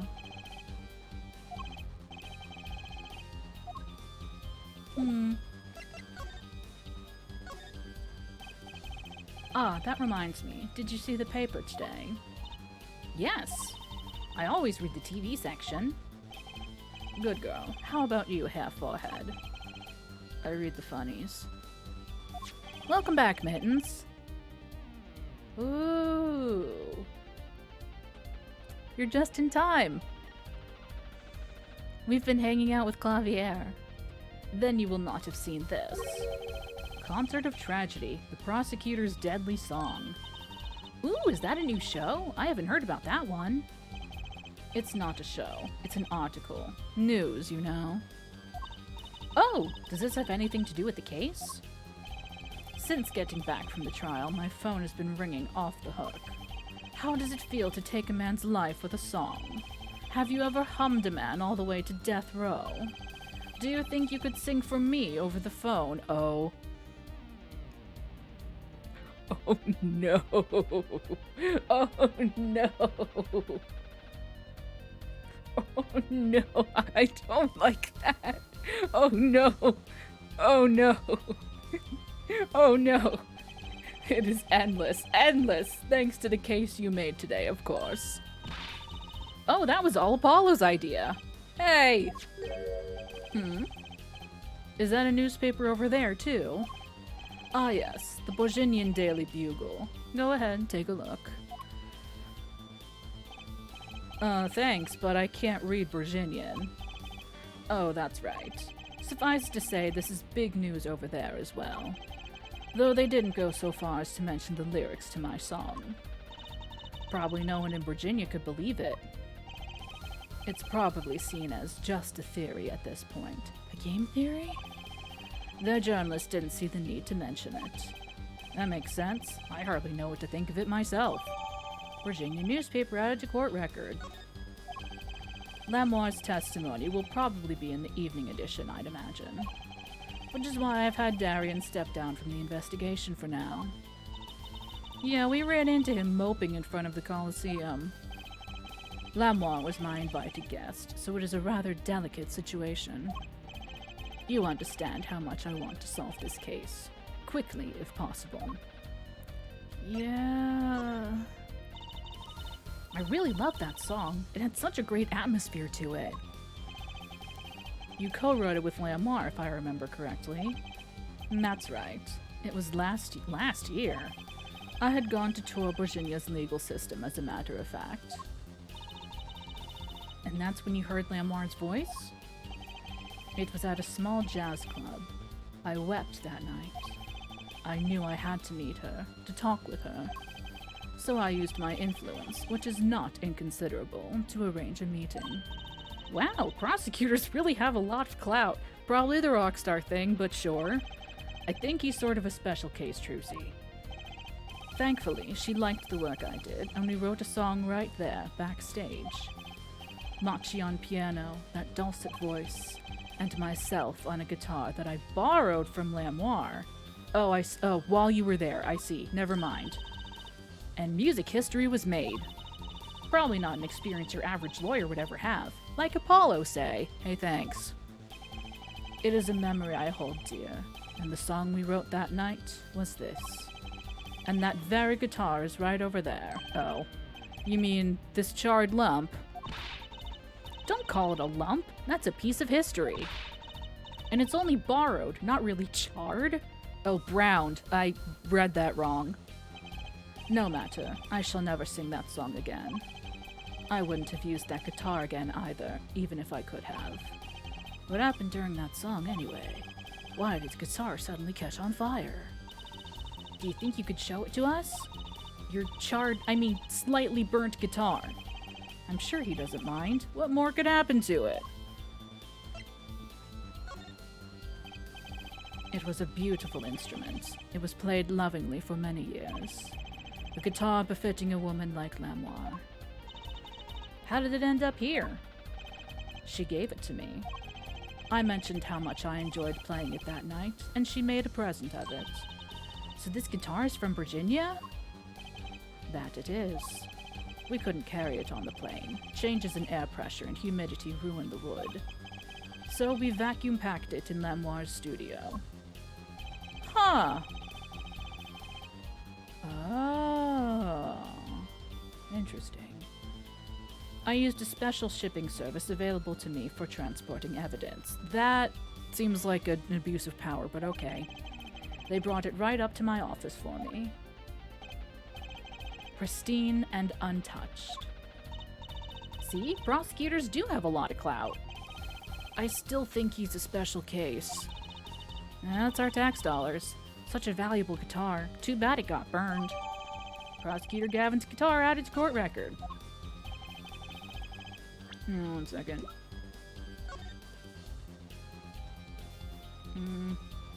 Enhance? Enhance.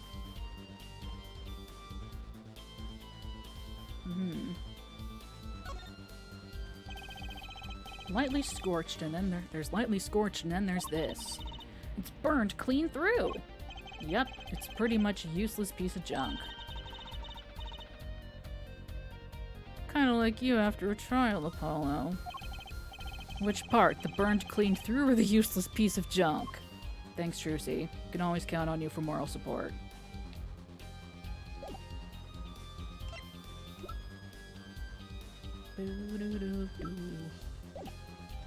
What was it that you were saying earlier? Something about intriguing results from an examination of the guitar? That's right. What was that all about? Well, you know how guitars have a round hole in the front. It is called the sound hole. Nope. Ah, so that's what it's called.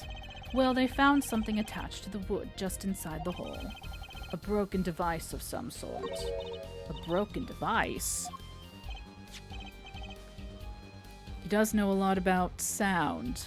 Yes, this, in fact. The examiner is busy with evidence for the case now, however, so he'll be checking this out once he's finished with everything else. Odd. That device looks strangely familiar. It's almost like we have an identical one. It's lump. It's lump. It's lump. It's in his office. It's in his bag. This was found in Mr. Latusse's bag. It's apparently a replica of something. A replica? It's a small lump about 1.5 inches long. We analyzed it, but there's not much to say other than it's a lump of plastic. Perhaps it was to be used in the identification of whatever it is a replica of. You mean, whatever Mr. Latousse was after. And that seems to be the most logical explanation. Well, what is it? Don't ask me, Fraulein. Oh? If you don't want to tell us, you could just say so. I've put in a request to Interpol via my contacts in Virginia. But apparently there is a block on information somewhere along the chain. Oh? There's something either Interpol or Virginia doesn't want to share. Something about this little piece of plastic. Mr. Latousse went through all that trouble to become Lamoire's manager. Just to come to this country to find out more about this lump. And he died for it. Replica added to court record. I've sent someone to the Colosseum to fetch Lamoire. Perhaps she knows something about it, being a Virginian. It's lump. It's lump. It's lump. Sample. Sample, huh? Think they put a big enough label on it? Maybe it's to keep people from eating it by mistake. Yes, they might think it was an otherwise tasty multicolored lump of plastic. Maybe it's the manufacturer. Sample toys when you can't afford the real thing. Sounds like a company Mr. Wright would like. You know? I worry about that girl.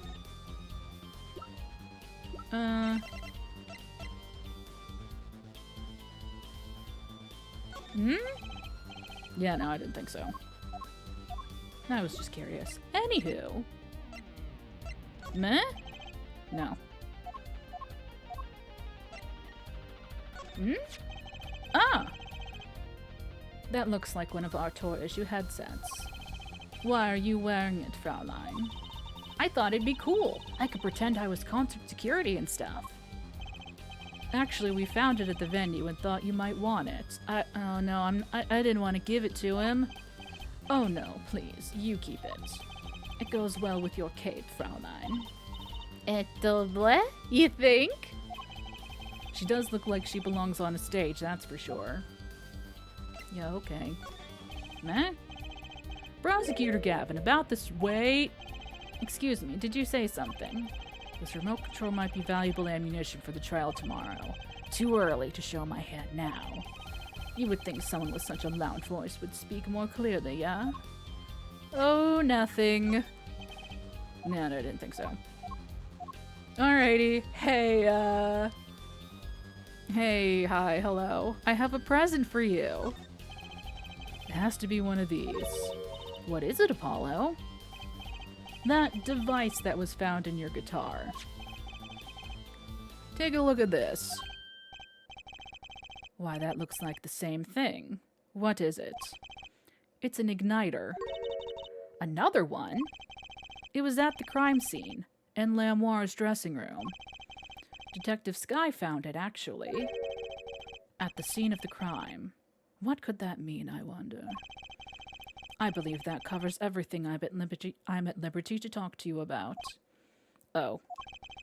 Thanks for dropping by, Herr Forehead. Thanks? Why, you gave me so much information. That igniter, for instance. I'm losing the voice. Oh, that. I've never met an attorney so forthcoming with the prosecution. It's a big help. Or perhaps you're just a tad naive, I guess I could have hid it, but somehow showing it felt like the right thing. I could say the same to you, Prosecutor Gavin. Thanks for the information. About the, strange lump of plastic. The one that Mr. Latouche was investigating. Hey, that's right! I've been thinking, Herr Forehead. Yeah? We encounter many incidents in our lives. All of us. Not all of them simple. Especially not the ones where people are killing to song lyrics. That is why I try to at least remain simple inside. And I keep a simple goal. To discover the truth. Hey, same! That's why I like to keep relations civil, yeah? That is all. I can live with that. Oh my god, he likes us. Mr. Prosecutor? Fraulein. Can I ask you why you sing in a band?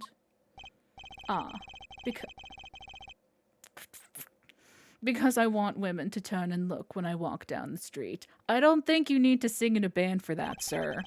That's pretty simple, too. Now, if you'll excuse me, I've got work to do. Another time, perhaps. And then he faded into the void.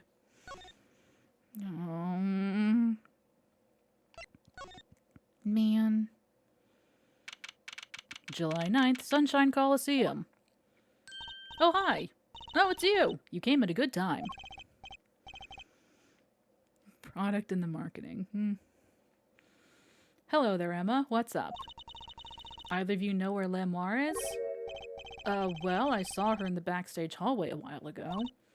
Yeah? That's strange. What's strange? I can't find her anywhere. I was supposed to bring her to the prosecutor's office. Lamoire is missing. Hard to imagine her wandering off somewhere on her own, being blind and all. Being that she's blind and all, I wrote this game. Yeah, we'll help you look for her. Great, thanks. Oh dear. Oh dearie me. Oh dearie, dearie me. Well, July 9th, backstage hallway. This place is deserted. Wonder where Lamoire went off to. I'm sure she's okay on her own. She seems resourceful. I guess, but I can't help but worry about her a little. Scene of the crime? Nope. No blind songstress in here. Not the scene of the crime. Nope. Hey, Uncle Valent, you seen a blind songstress anywhere? Hey, why is the screen dark? July 9th, 4:46 p.m. in the wings. Huh? The stage is pitch dark. The power breaker must be off for this section. Great. I'll go get someone. Yipes! It was really dark out there. Dark. That's all Lamoire has when you think about it. What would it be like to live in a world of darkness? Just close your eyes, silly. Hey, Apollo? Huh? What? Doesn't something about the stage seem different to you? Oh, like something's changed? Changed? Can't put my finger on it, but it's bugging me. Now it's bugging me too. What's she talking about? I saw it immediately. Ha, ha, ha, ha, ha, he, ha, ha. Hey, that case. Wasn't that open before? It sure was. Open it, please. I guess someone closed it. Wait, look, where the case closes. Something's sticking out. That doesn't look like an instrument. You don't think it's... Let's open it, Apollo! Good lord, open it right now. Eek! Lamoire! Lamoire! Emma! We have to get Emma! I found her. Lamoire was taken directly to the hospital. Emma ran around barking orders, making phone calls. Trucy just clung to my arm and cried. Aw. And me, I was still in shock. 2 bodies in 2 days is too many. Oh god, no. Is this the fucking hot... No! Not here! Anywhere but here. There has to be another doctor in this town. There must. There simply must. July 9th, 5:53 p.m. Hickfield Clinic waiting room. Emma, how's Lamoire? Is she okay? Ah, you. We all you a big thanks, that's for sure. So, she's okay? Yes. She came to a short while ago. You found her before it was too late. That's good to hear. So what happened? Someone attacked her. She was struck on the forehead. By who? Well, she doesn't fucking know now, does she? We don't know. But they hit her on the forehead, right? That's right in front of her. Trucy, she's blind! How could she not see? Oh. Right. Would you like to see her now? Is that alright? She wants to thank you for saving her life. Hi, Lamoire. Lamoire! Ah, Mr. Attorney, you were the one who found me. Thank you from the bottom of my heart. I'm just glad you're okay. Tell me, what happened? Oh boy. Attacked! It was after I spoke with you in front of the dressing room. I sensed someone approaching. I thought it might be someone coming to see me, but they said nothing. When I went to return to my dressing room, you were hit? I knew that very moment. I knew the assailant was trying to kill me. No! It was lucky for me the first blow did not knock me out. I turned and ran for the stage. Someone was chasing me. I could hear footsteps. Yet I reached the stage first. Why the stage? I had overheard maintenance people talking. The power to the stage area was off, they said, for electrical work. Ah! Darkness is my ally. There was a contrabass case near the stage. That is where I hid. So the assailant couldn't see you? Once in the case, I'm afraid I passed out. Wow, that sounds like a really close call. Oh my. Do you have any idea who it might have been? Unfortunately, no. Whoever it was, they said not a word. Yeah, he learned his fucking lesson. I mean, what? Too bad. Yet when I consider that I was struck high on the forehead, I must conclude that whoever hit me was taller than I am. Good point. She's sharp. And you're much taller than I am. You're about as tall as Apollo. So that means it was likely an adult, and probably a man. Could it be him? But why would anyone attack you, Lamoire? The detective asked me this too, and to her I gave the same answer I give you. I do not know.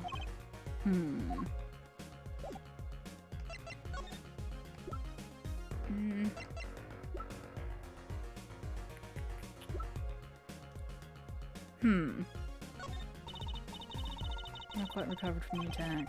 Looks like she's had a rough day. Put this piece of evidence away for later. Yeah. I'm just curious. Lamoire, I wanted to ask you about this. Do you know what this is? This is what? Mr. Latouche was carrying it. It's a replica of the thing he was after. He was after? You know, in his secret identity. As an undercover agent. So that's what he was doing. You mean, you know what? Yes, I know, of course. This must be a Borginian cocoon. Or rather, a convincing replica thereof. Why haven't I heard of a Virginian cocoon before?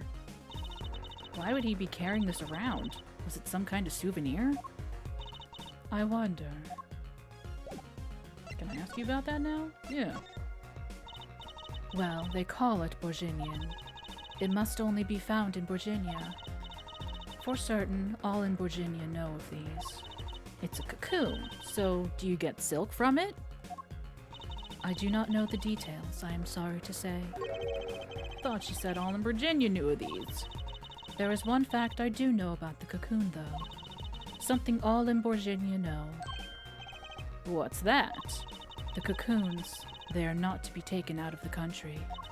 If someone does and is caught, they will be put to death? That's, To death? Why? I do not know. Yet, if Interpol was involved, I'm sure there is a good reason. But this is just a piece of plastic. He was carrying a replica, but looking for the real deal. That's my... What do you mean that's your best guess? Okay. So that's what he was up to. Tracking down Virginian cocoon smuggling. Smuggling. It seems I was marked. Marked? Life changed for me with the popularity of my songs. I began to travel around the world. Ah, so you could have brought those Virginian cocoons with you. On my trips, yes, that was probably the suspicion. And Mr. Latouche was placed as an undercover agent to look into it. Virginia is a small, sheltered country. Not many of our people venture into the world outside. Is that why they suspected you? But Mr. Latouche wasn't a Virginian, was he? He was an Interpol agent, which means... What, Apollo? There must be some reason why Virginia doesn't want those cocoons getting out. Something scary enough to get Interpol involved. Huh? Like what? How could such a tiny ball of thread cause such a commotion?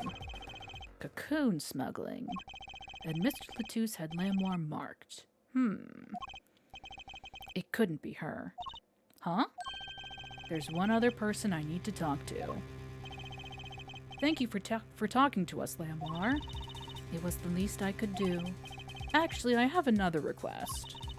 If it is within my power, I need an interpreter. Someone who speaks Virginian. Apollo? Would you come with us if you're well enough? I see.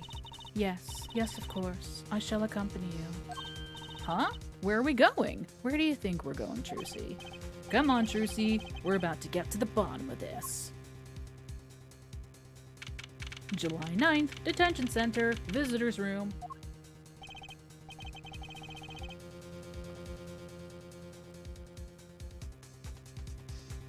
Machi, we came to talk to you about the case. Machi. Could you interpret for us, Lamoire? Yes. Machi, I'd like to talk to you about when we first met. When we still thought you were blind.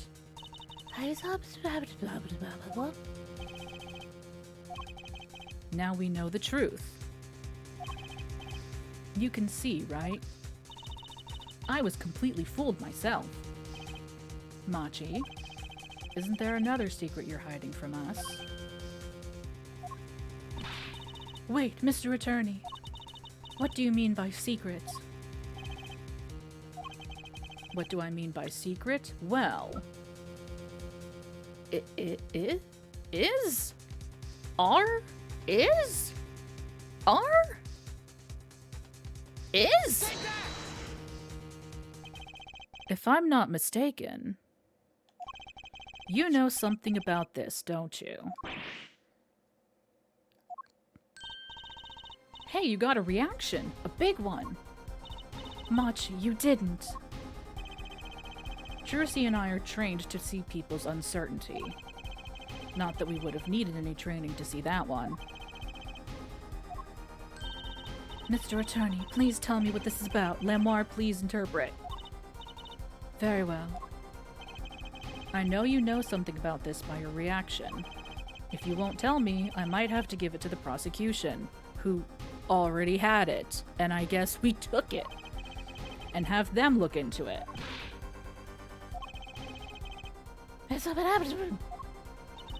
He asks you to wait. Do not be so hasty.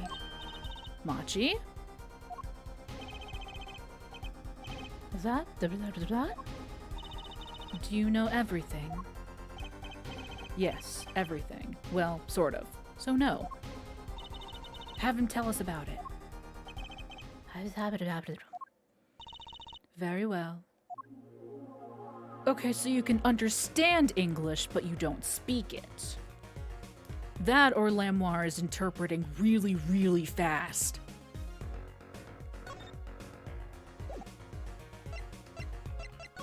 I'm gonna turn and look at my badge. Machi, he is upset he could not speak with you. Well, let's hear him out before he gets grumpy, Apollo. Okay, fine.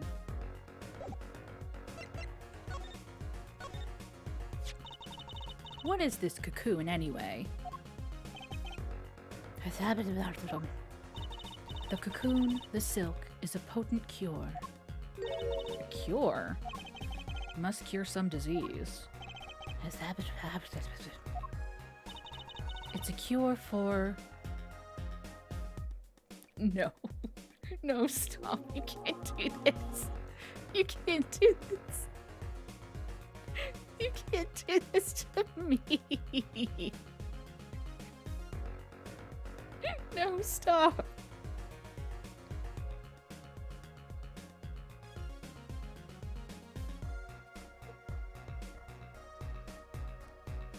It's a cure for incuritis.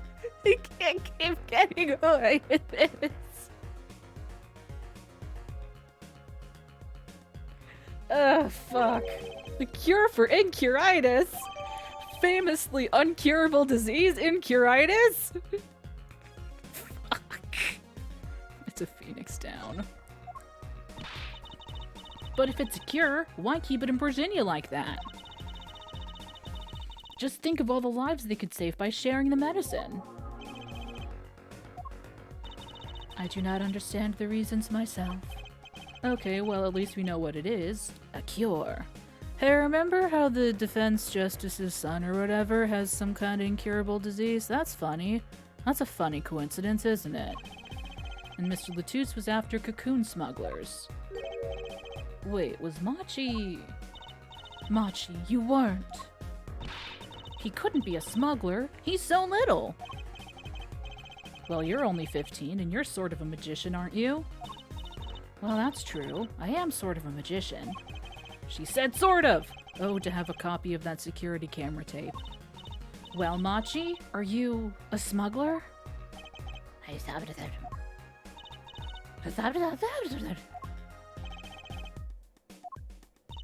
He won't tell me. First he plays blind, now he plays dumb. I wonder, do you think he brought a cocoon here to sell it to someone? If Machi really did bring one into the country, was he planning on making a deal for its sale? I can't go home. Can't go home? I can't go home to Virginia. I do not want to go home. The penalty for taking a cocoon for Virginia is death. From Virginia is death. That's right, it's punishable by death. About the case? What about the case? He wants to tell us about Mr. Latouche's death. This meeting's over. What? Oh, this meeting's over. Darian? What do you mean? Visiting hours aren't over yet. There's a call from Machi from the Virginian embassy. This meeting is over. Sorry. Yeah, how funny that he's just here. Just give us 5 more minutes. We can call them back after that. Sorry, no go. Come on, piano boy, we're leaving. Darian, wait! I never liked you. Either of you. Huh? Well, that's not very nice. Darn it, we were so close. He was about to tell us. Hey, Apollo. He Didn't want us to hear what Machi had to say. How convenient. Apollo! And there can be only one reason why. Why is everyone ignoring me? Oh, sorry. This is it. I know who I'm after now. It all happens tomorrow. In court. To be continued. It all happens next week because I'm gonna keep it short and rest my voice.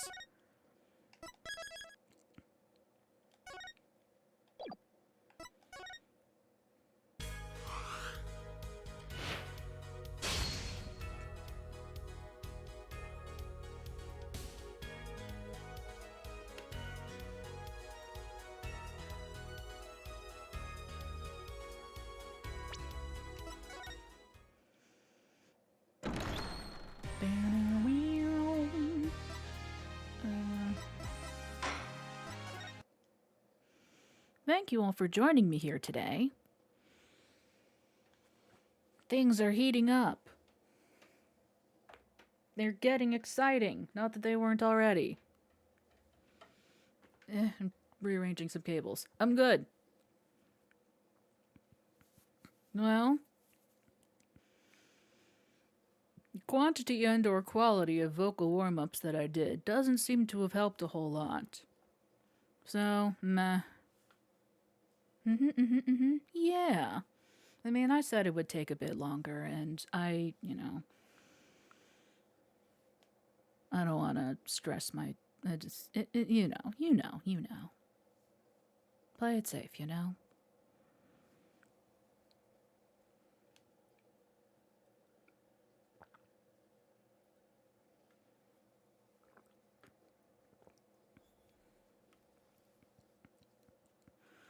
I mean, if I'm being real, I haven't treated my voice very well over the years. It's incredibly possible that it's damaged already. But let's not aggravate it, yes? Let's not make it worse. Either way, we will return next week for the exciting conclusion to this case. And, oh yeah, this is case 3. You know, I feel like case 3s are notoriously not great in Ace Attorney games. I feel like this one's pretty okay, all things considered. But, yeah. Next week. Yeah. And it's definitely gonna come into play again. I know it to be true.